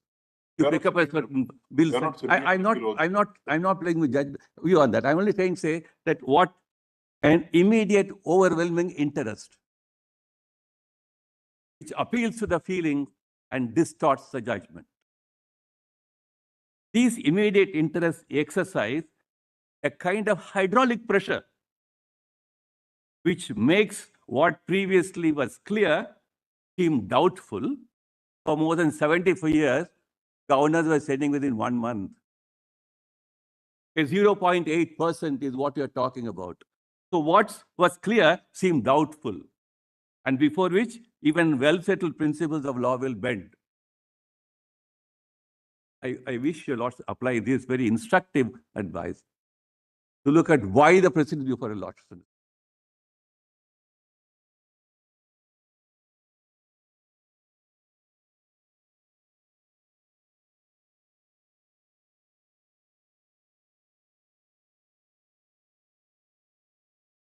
Just in the way I understood, since I appeared in the Tamil Nadu matter, we've been canvassing a link between the withholding of assent principle or the option and the first proviso. I think there is some fallacy in linking that. When the governor thinks I want to withhold assent, with or without reasons, I'm not getting into that question. It's communicated, it's declared and all that. But in the first proviso, it's something else. The first proviso, in my understanding, and that's why it will make a sense if I put it like that. The governor is inclined to give assent. He's not withholding assent. He's inclined to give assent. But he says the bill can be improved. He doesn't lack the authority to make that improvement. Therefore, it says in his opinion, when he is not inclined to withhold assent, therefore, as soon as possible, the bill is good. I'm going to give assent. But I want to tell you, I'm sending a message giving some recommendations. Recommendation for what? For improving the bill. In my understanding, it will do well. Please consider my recommendation as far as making the bill different. So when my recommendations are not accepted to, that's why in the rules, all the business rules, the house rules say there will be a discussion, deliberation, a vote on the recommendation given by the governor. There will be a full-fledged deliberations in the house. So when the recommendations are not found favor with the house, then they sent it back. The governor, now that he is already inclined to give assent, he will certainly give assent. He will then not say, I will withhold assent. That's how the first proviso must have to be read.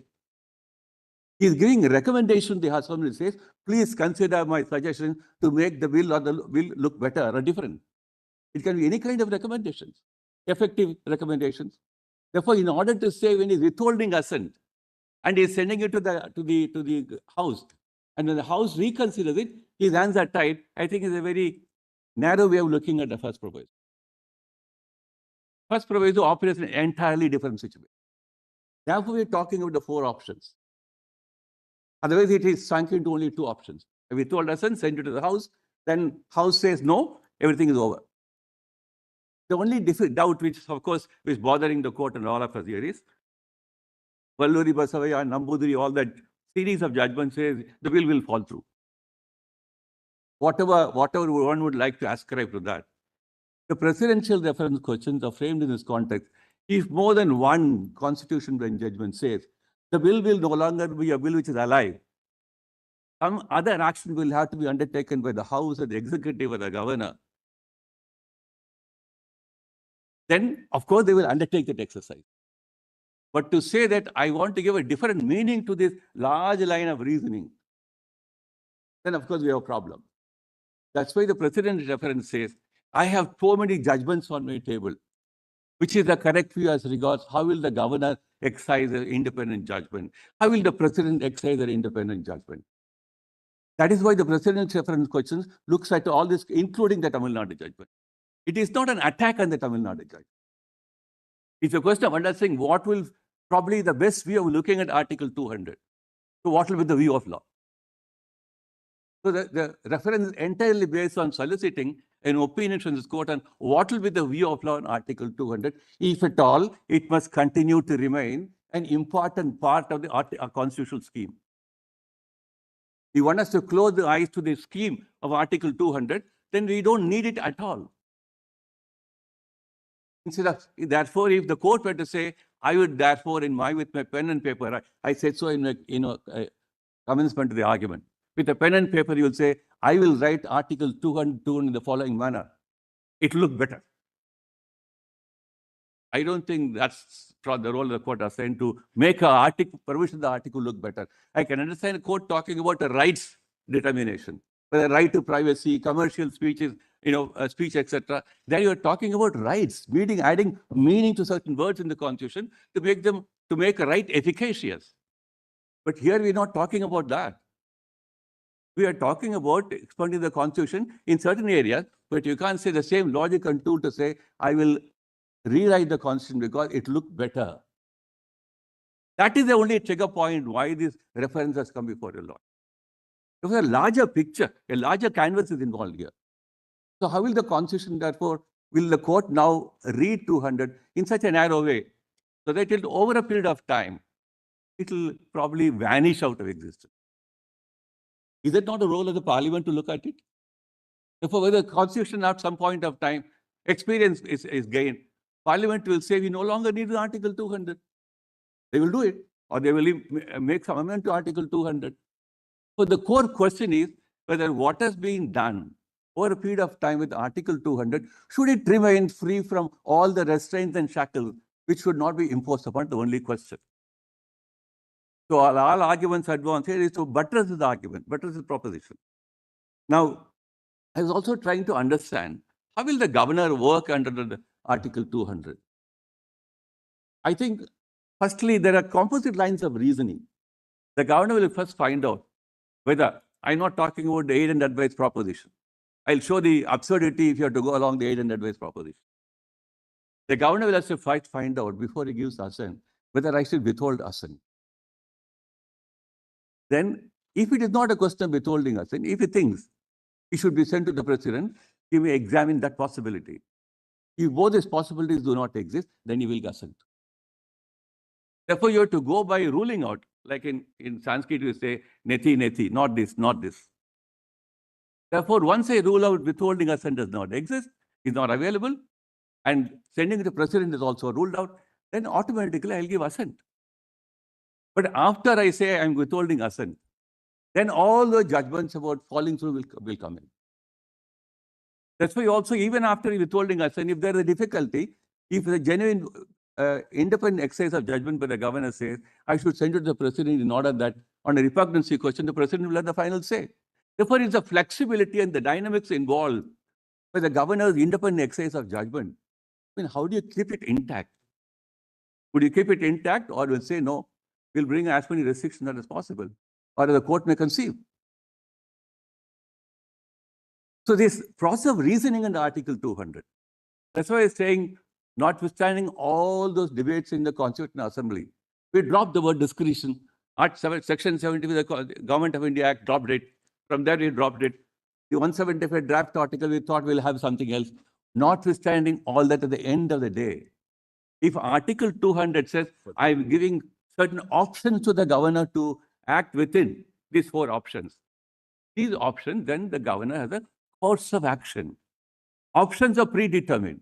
But what will the governor do as long as the options are concerned is a course of action to be done and undertaken by the governor herself. In the course of action, now we'll say, now I will find out which course of action is good for you. So all that we're trying to point at, Lordship, the course of action must be entirely based on an independent evaluation by the governor. That's the core, I think, function in Article 200. To compare Article 163, 361, discretion is not found here, etc., I think is completely alien argument. It need not have a place in discretion, may not find a place in Article 200. The moment there are options, and the options, the governor has given a course of action between the options, it means a different set contemplated in Article 200. I don't think we need to go into the word discretion at all. We are falling into a trap, I would say, if you want to use the word discretion in one particular way, in one context, in a different way, in a different context. I don't think we need to get into the word discretion at all. But if you want to use it, I say that it must be equated with an independent exercise of judgment by the governor within the 4 options we given to him. So if English language does not have any other word, let's not worry about that. Constitution says 4 options, exercise your judgment. So having said that, sometimes it happens we talk about all this constitutional silence, very attractive proposition. Since where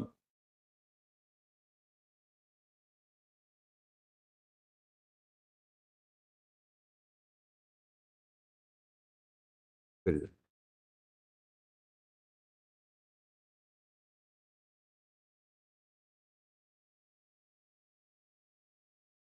I don't propose to take a lot to extenso on reading any judgment. Judgments have been read in extenso.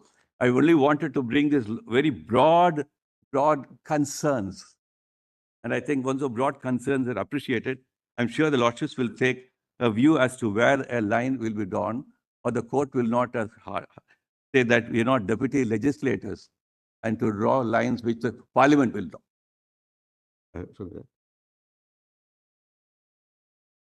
Yeah, volume 4.30. Lords, they just put the volume 4.30. It's an article. Volume?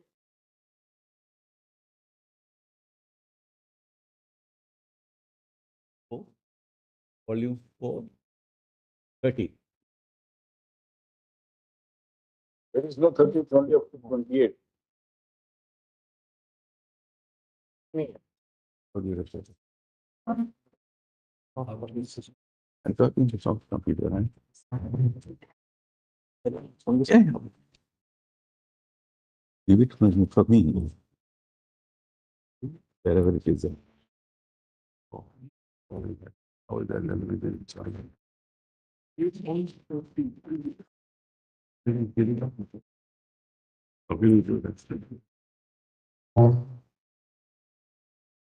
give me a minute, class.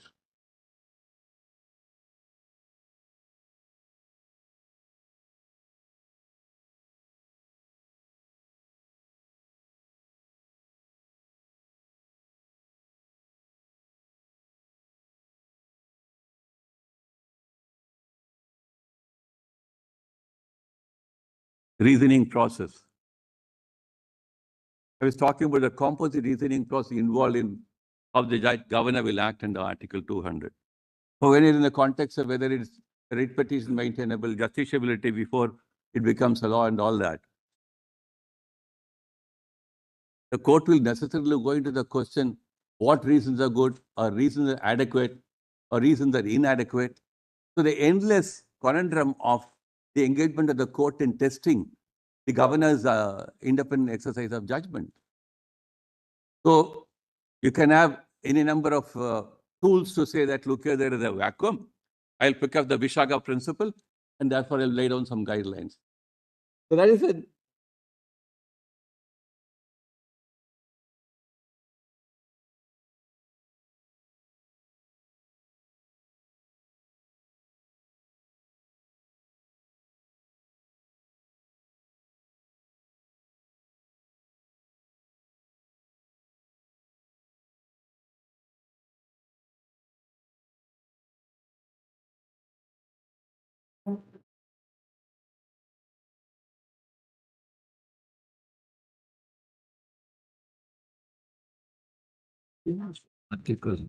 At page 10237,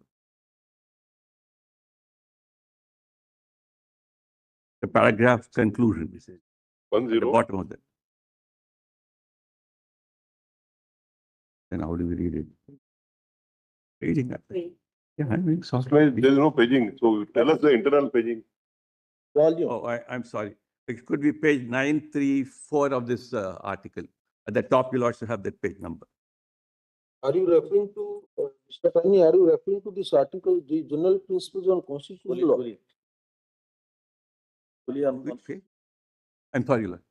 Are you referring to the article of the general principles on constitutional law in the United No, States? the silence is some article.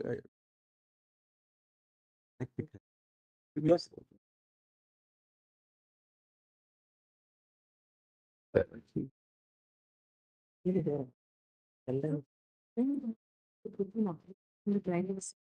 That is true, but where is it? It says internal page It's been 934. uploaded, the soft copy, I think. Internal page 934. case 395. 95. Volume 30. Conclusion is there on the page. 30. It's a,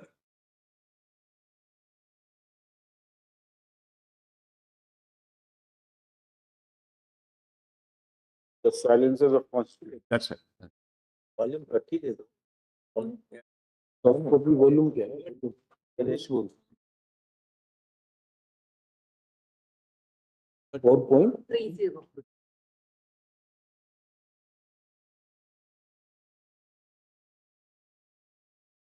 Yeah. Yeah. Volume 30. Your lordships have that? On.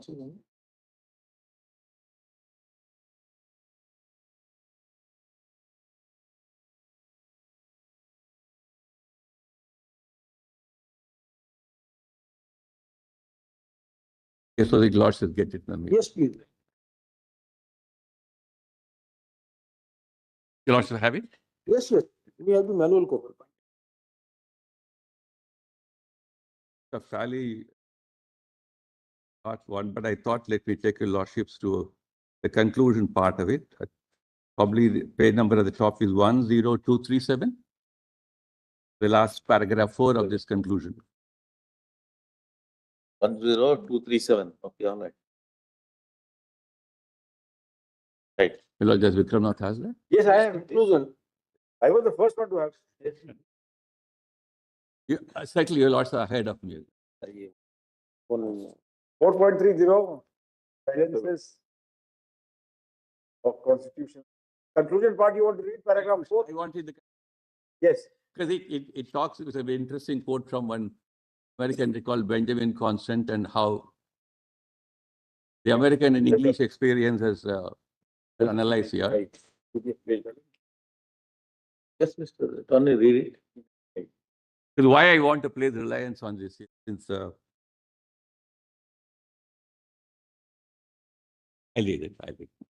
Yes. Why I want to place reliance on this article is since we are trying to explore, is Article 200, is it a case of a silence of the Constitution? Or anything around Article 200, there is silence? Or if at all there is silence, how do we deal with that?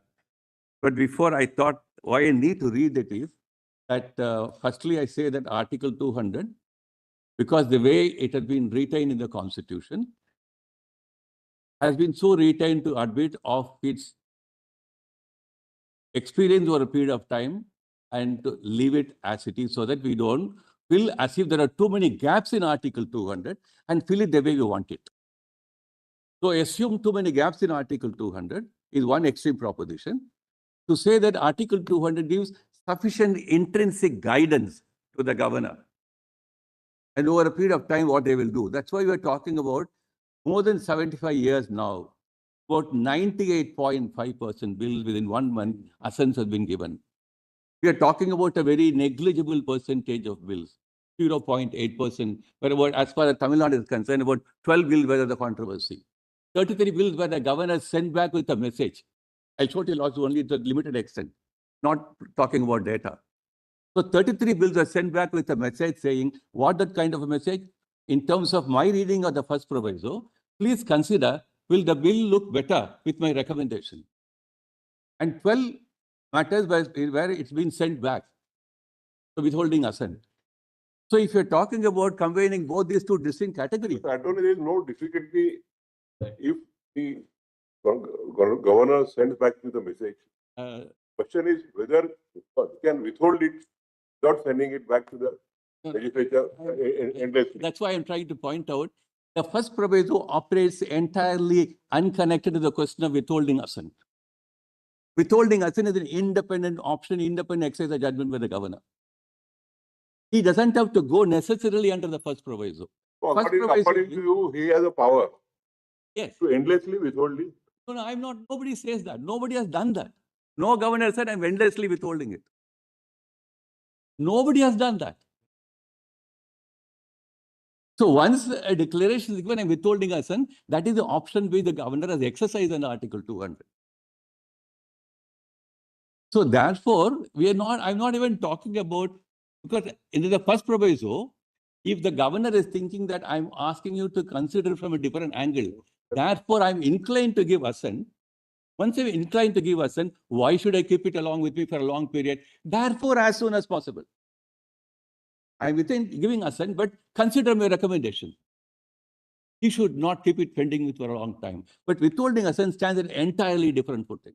That has already been argued. No, no, I'm only saying that That has don't already been panic. argued. Don't It is one of panic. the 4 options. That's why there are 4 options. 4 independent options. Try to pull them together into 1 or 2 options, I think would do violence to Article 200. So let me now read this conclusion part of it. If you're saying there is a constitutional gap or a constitutional silence, how will you look at it? The arguments advanced here. Written constitutions have become the standard instruments for establishing and regulating the governing relationship of the state. That there are silences in the constitutional text is clearly understood, though the function of these silences is less well appreciated. Sometimes they are simply to be filled through subsequent constitutional interpretations, but often they are the consequences of a conscious determination to leave unresolved certain matters on which consensus is not possible. Whatever the reason, it has been generally accepted that the Constitution establishes a framework within which and over which further political deliberation takes place. For much of the modern period of constitution making, it has been understood that the filling of these silences is a political task, with respect to which the judiciary authority to offer solution is distinctly limited. Then I'll take a little at the farther end of this paragraph, almost at the end of the page. Silences, you lost at the bottom of that page, the sentence beginning, silences, about 10, 11, the bottom. Lost the curve. See that? Silences that were once seen as functional, and which enabled constitutions to carry forward an uncertain political project are now being filled by lawyers through juridification and administrators through bureaucratization. When law's empire in one conception is countered by law's abnegation in the other, then a perplexing state of affairs has been reached. Some might argue that these 3 conceptions are ideal types that are reconcilable in the actualities of practice. But this surely works only if the framework conception of the Constitution remains dominant. We're talking about the framework of Article 200. Once the prudential aspect of negotiating those silences is no longer valued by rewriting the Constitution, and constitutional silences themselves no longer tolerated, then we will have taken a pathological turn. It means it's almost that we are aware that when you do something what we should not be doing, then we are not talking about the constitutional silence, we are talking about the silence of the grave. We're not talking about the silence of the grave. So that's one aspect of the matter. I thought, where will you look into the constitutional silences, and how you will not probably look at a vacuum and none exists, and bring in a Vishaka principle or any one of those things and say, I will look at the Constitution the best way I think it appears to me. Now, I was looking at,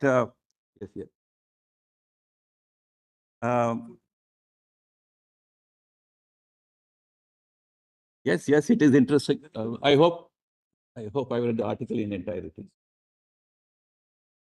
The judges will read it in entirety.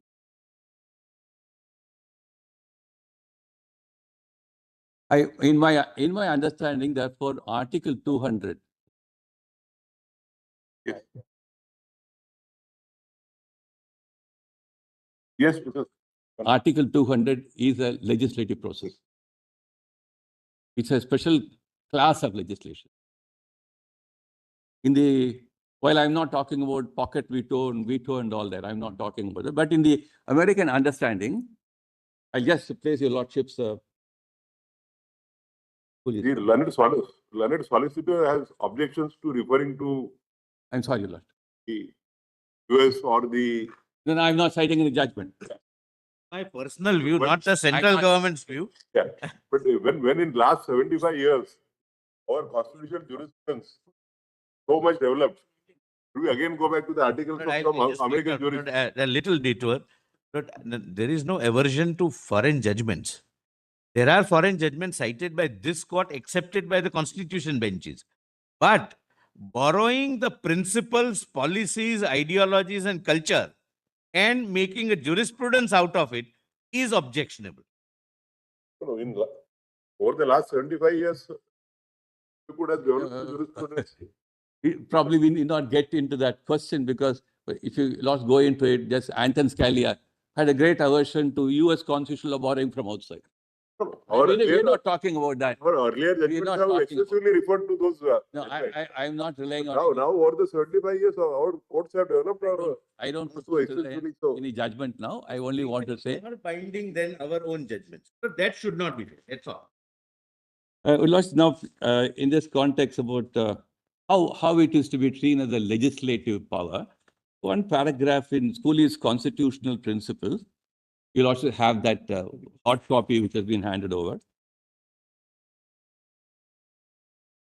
On top, you have the rules of procedure of the House, and then thereafter we have Schooley's constitutional law.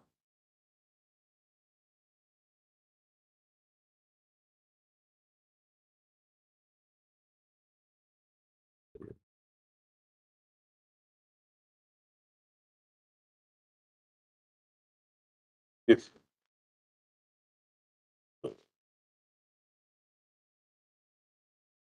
The running page 23 at the bottom.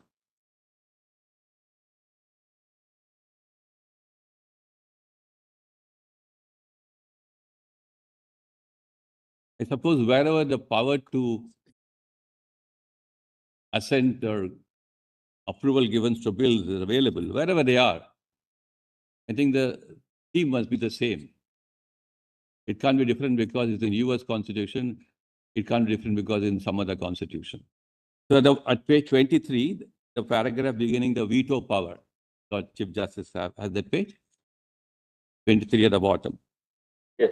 Power to veto legislation which is conferred upon the president makes him in effect a third branch of the legislature. The power is legislative and not executive. And the questions presented to his mind are precisely the same as those the two houses of Congress must determine in passing a bill.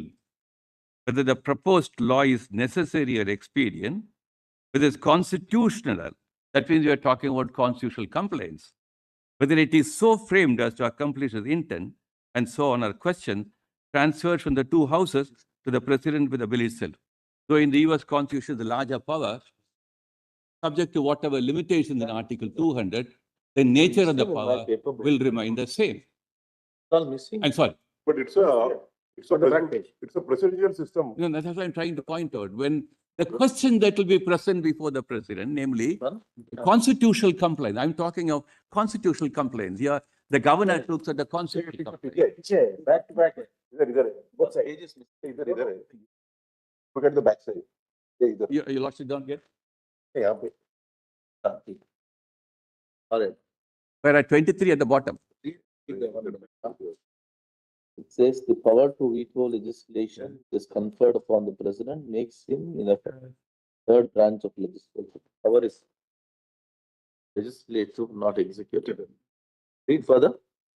And the question presented to him, his mind on. And the questions presented to his mind are precisely the same as though the two houses of Congress must determine in passing a bill. Proposed law is necessary or expedient. I am not talking about that. But it's constitutional. It is constitutional. Whether it is so framed as to accomplish the intent and so on, a question transferred from the two houses to the president with the bill itself.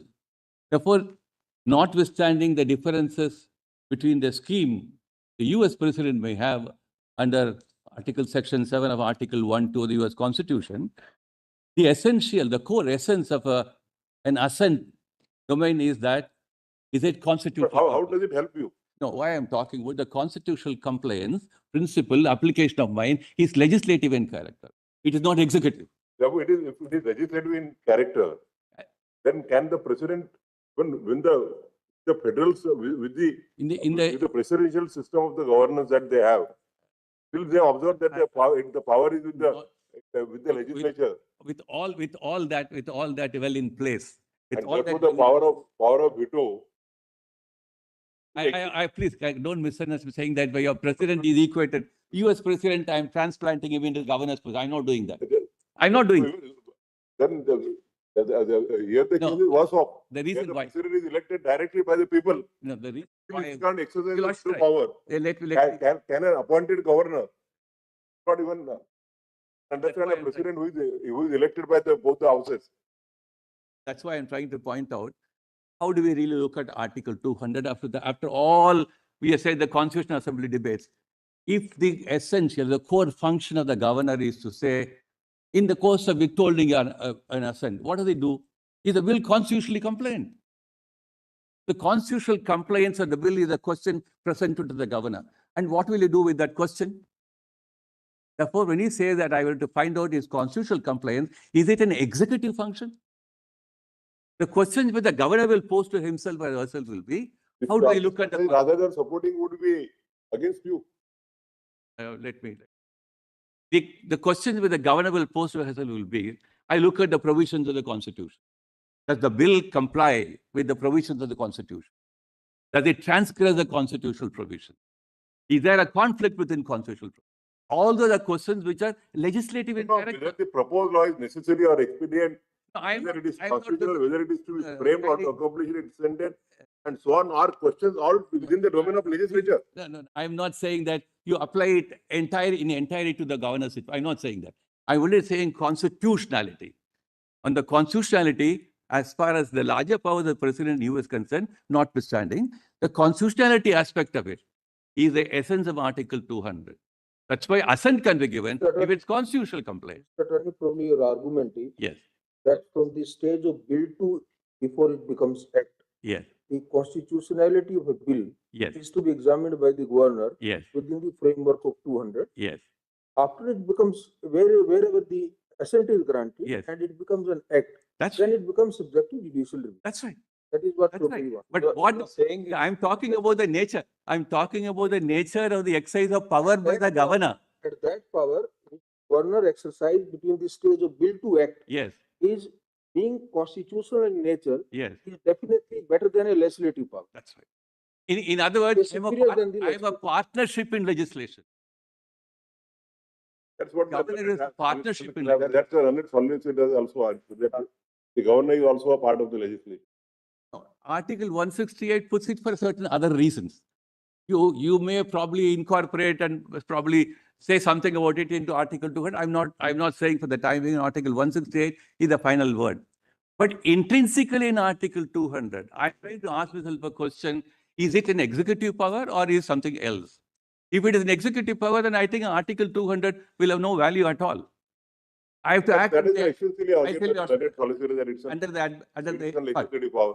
no, if it is an executive power, then I think Article 200. That has been argued at length by the Leonard Solicitor that it's a legislative I want to point out one dimension to it. I'm not getting into all those neat questions which have already been answered.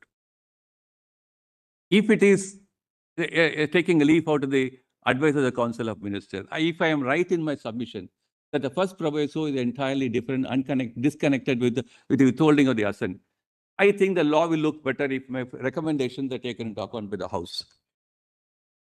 If the advice of the Council of Ministers is binding on the governor in all aspects of the 4 options under Article 200, when the governor wants to send a bill to the House, I want to make some recommendations.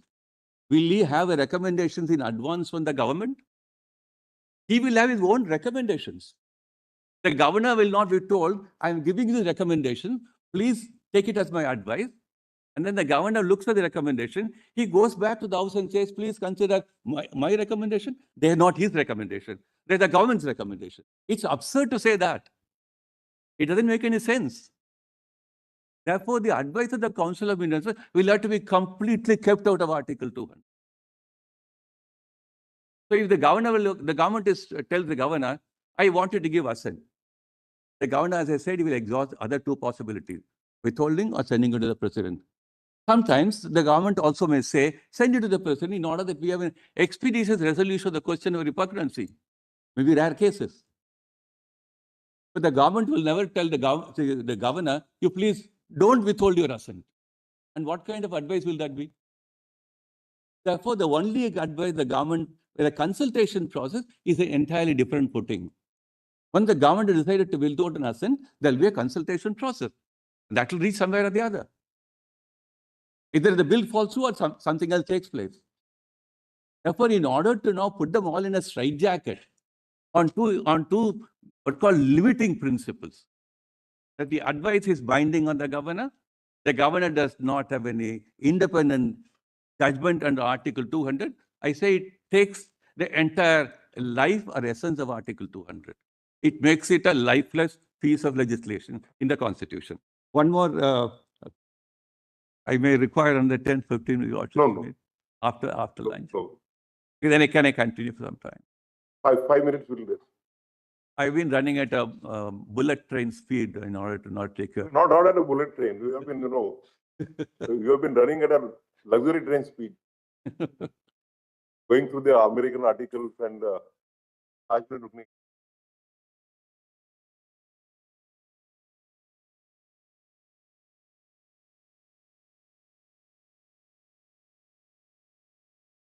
I'll just take another 10, 15 minutes, Your Lordship. Your Lordship will not mind. I'll try to run through my submissions. We'll go through your submissions. No, Your Lordship will certainly go through my submission. I have no doubt about that. Nobody has a doubt about that.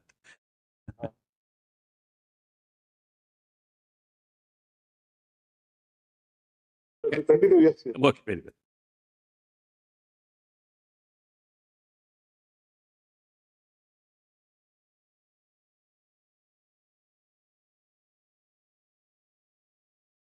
I was trying to understand for myself if Article 200, a pre-law position, because it becomes a law, it's a bill stage. And 361 talks about powers and functions of the governor and the president. The words used are powers and functions. It's very important. All powers and functions of the governor and the president are designated by these two important words. If there is a function assigned, it has a correlation to the power. So the functional aspect of the governor working in Article 200 also says he has got a power to do certain things. Therefore, we want to bring in to a subject to a judicial scrutiny at a stage prior to it becomes law. What kind of doctrines, principles, tools will the court apply to determine whether it is good or bad, constitutionally compliant, illegal, arbitrary, whimsical? How will you apply what kind of principles at that stage? Therefore, to say that it's subject to justiciability, judicial review, seems to be something which would do complete violence to the scheme of Article 200. If at all we're talking about, well, I give reasons. What kind of reasons? Adequacy of reasons. Good reasons, bad reasons. So what will the court do at that point of time? Therefore, all that the court will do will become part of the deliberations about the law at a later point of time, when the law has to be challenged. They will not completely vanish out of deliberation. They'll remain as part of a deliberations about the law. Therefore, to bring in a justiciability, judicial review before the bill becomes a law is to open up, as it's called, a new chapter, opening up a new assent to jurisprudence in this country. I wish we don't have an assent jurisprudence. We don't need to get into an assent jurisprudence. And therefore, the dangers which are the cautions which a judicial review that the court must be, I think, will be very careful about is say that we all say that in an administrative law context, we have a right to have reasons. And that reasons must be given already. Governors will give reasons for withholding assent. But if you're going to put it to a scrutiny at that point of time, I'm wondering how it really work. So that reasons must be given expeditiously is all right, fine, no problem at all. But today we have no reason to say we need to act expeditiously. 99% of the bills are given assent within 1 month. So we are now talking about an imaginary proposition where hypotheticals are being presented to the court. Already Yeah. addressed by the learned. Therefore, I would like to probably, we are now, all this lead, Yeah, all this, report to the data of all this will lead down to a rabbit hole. I use that expression. So all that lead to a rabbit hole where to draw the line, where will not draw the line, then it becomes a matter of a future meandering exercise. Therefore, the court will probably say that in dealing with Article 200, it's better left to the wisdom and the working of the governors and the president under Article 200. That's I think probably it should rest at that. I begin with saying pro Christian bid, therefore pro Christian bid is an important proposition. Don't either shrink it or cut it. And if I'm talking rightly about the governor being doing a legislative exercise, he is while giving a withholding an assent or otherwise, the governor must also be a lawyer and a legislator. So if a legislator also understands how a lawyer will work, they're working in the mind of a lawyer. Therefore, it's something akin to a lawmaking process. Let's not lose sight of that. The lawmaking process may have several stages, several dimensions, several domains. Therefore, to say that the lawmaking process happens only in the legislature, the same features do not belong to the governor, does not make it less a lawmaking process. You don't have to compare both in order to say the governor of the lawmaking process. I'll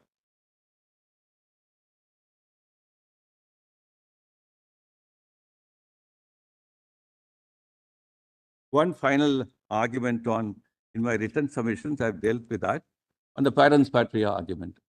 Your Lordships kindly just pick up those pages in my supplementary submissions. 890.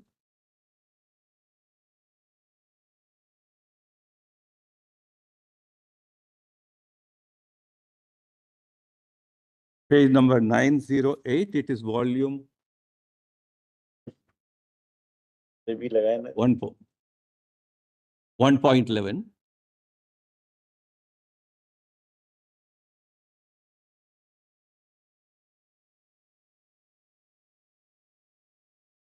And the rate. Para 49. Paragraph 49. Para 49 on. That's it. I quickly run through some of these paragraphs. All lawmaking processes belong exclusively to the domain of the legislature. Till the law is finally made, it will remain in the domain of the legislature. It's well settled that the court will not issue amendments in many matters related to lawmaking.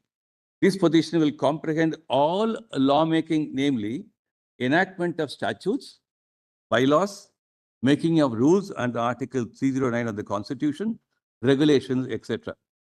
Citizens do not have a fundamental right to ask from the court that a particular law be made or that the law be brought into effect.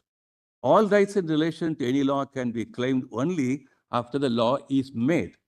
If citizens cannot seek any judicial remedy during the lawmaking process, certainly no other person, including any government, can assert such a right in regard to the lawmaking process or the contents of the law. The engagement of the governor in dealing with the bill presented to her as already stated above is a part of the lawmaking process. The entirety of Article 200 contemplates such a lawmaking process. Between the stages of the introduction of the bill in the House and the culmination of the bill becoming a law, there cannot be any room for a judicial remedial process. No lines of demarcation can be drawn between different classes of legislative action. No citizen will have a right to approach the court to allege that a law will frame the legislature without any delay or that it will so frame in a particular fashion. If that is so, there's hardly any room for a scope for the state to step in and articulate any cause of action perpetually on behalf of the residents of the state. We have three judgments where your lordships have said, I'm skipping A.K. Roy and Zaki, etc. But kindly turn to paragraph 55. In Supreme Court Employees Welfare Association, this court was dealing with writ petitions filed by the employees of the Supreme Court praying for pay hike. The court was noting in paragraph so and so that the Chief Justice of India, by virtue of the constitutional grant, exercise legislative power when he makes rules in Article 146(2), held that the power of the president and the proviso to clause 2 of Article 146 to approve or disapprove the rules made by the Chief Justice is legislative in character, and no mandamus was consequently issued in that regard. The President's approval to the rules made by the Chief Justice of the Supreme Court under Article 146(2) as a step towards completion of the rulemaking process, and the assent of the Governor towards completion of the lawmaking the Legislative Assembly are clear parallels. Now, the much emphasis has been laid on the Charan Law also would argue that the state may act on behalf of the citizens in its capacity and role as parens patria. However, the selective reliance on the judgment has led to a misplaced and misconstrued understanding of the concept of parens patria. The Honorable Court, will dealing with the concept, ultimately noted that if the act in question, which is enacted in recognition of the sovereign to act as parens patria, in a special situation where the citizens had been victims of a wrong, which at their own level and reach could not have been redressed. The court also importantly cautioned that conferment of power and the manner of its exercise are two different matters. And again, in Aruna Shanbag, I read two paragraphs, paragraph 58, it's para 126 and 130. The doctrine of parens patria had originated in so-and-so. It implied that the king is the father country and the obligation so-and-so. Next slide. The idea behind parens patria is that if a citizen is in need of someone who can act as a parent, who can make decisions and take some other action, sometimes the state best qualified to take on this role. In our opinion, in the case of an incompetent person who is unable to take a decision whether to withdraw life support or not, if the court alone of the parens patria which ultimately must take the decision, though no doubt the views of the near relatives, next friend, and doctors must be given due aid. This doctrine has been invoked the Honorable Court on behalf of the state and behalf of the court as a state in so-and-so in N.M. Thomas, time and again in cases where the court has found a petitioner to be incapacitated to take decision on behalf of herself himself.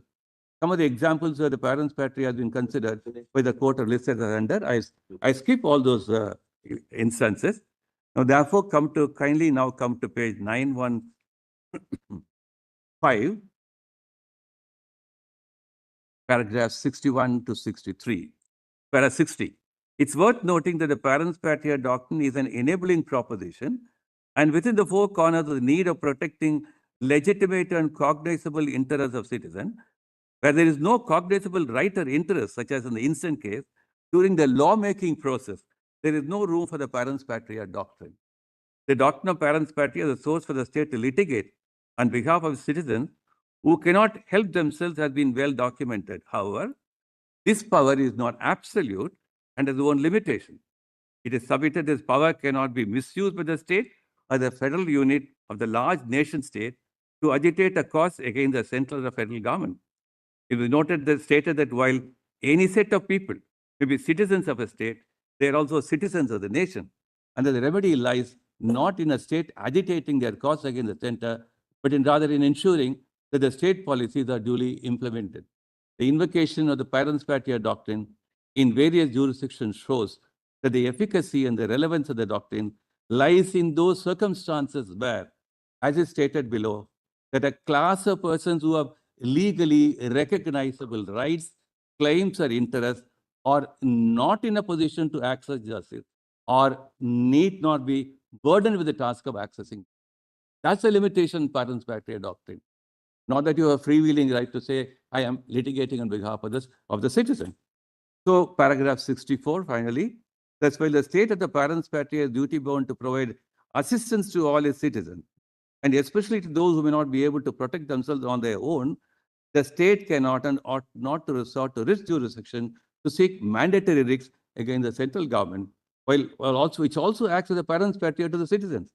The parens patria doctrine is thus alien to the field of lawmaking as understood above.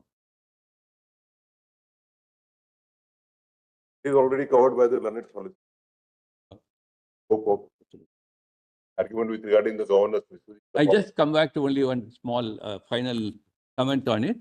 Since we have been talking a lot of hypotheticals, I'm not saying the court will act on my statement on the data or their statement on it. I'm not talking about that. Since we're talking about hypothetical being present, the reason for the court to necessarily read Article 200 in a particular way. You lordships have seen. The reason for the court to read is because of the No, your presidential lordships have reference. seen in the, kindly turn to page 920 for a minute. There are two. We are not going to go into that. No, I'm not asking. That we have already told the I learned. am not asking lordships to have any comment on the data and use it for the as a basis for the answering the reference. I only want to draw attention to this fact that kindly turn to only two facts in Appendix A and Appendix B. Why I am talking about it, this is a useful data to find out whether my interpretation or anybody's interpretation of reading Article 200, I don't want both extremes to be looked into. I'm not saying 95% is then therefore condone this or saying 0.8 is insignificant, therefore don't look. I'm not saying that. But it's an important pointer for the court. It's a very important pointer for the court to understand whether the extent to which a court will go in We'll reading go in. This is already placed on record by the learned solicitor also. okay, just look at this. This is already placed on record by the learned solicitor. Just one way of looking at it. That's all. What I'm saying is, on page 920.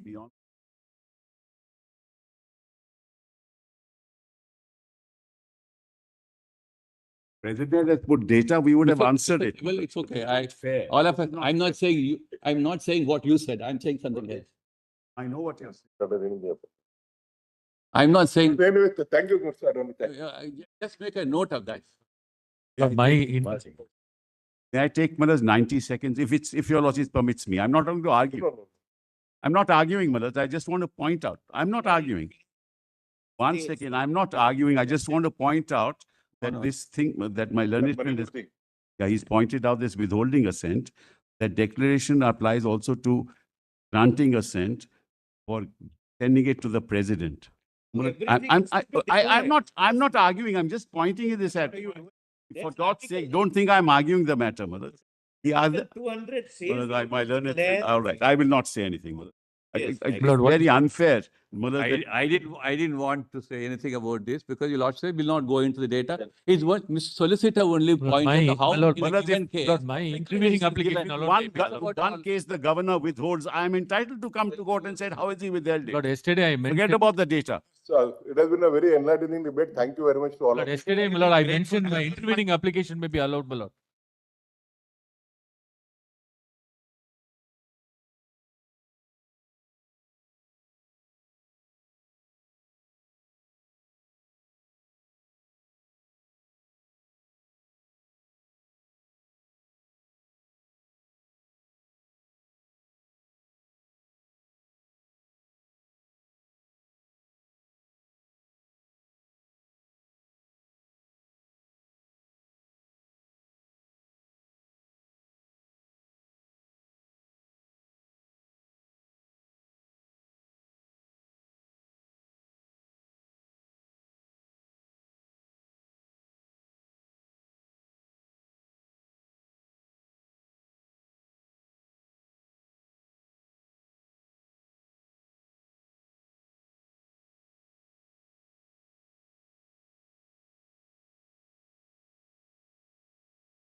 mores patientia quam superbia, et servus qui timet Dominum, godebit in diebus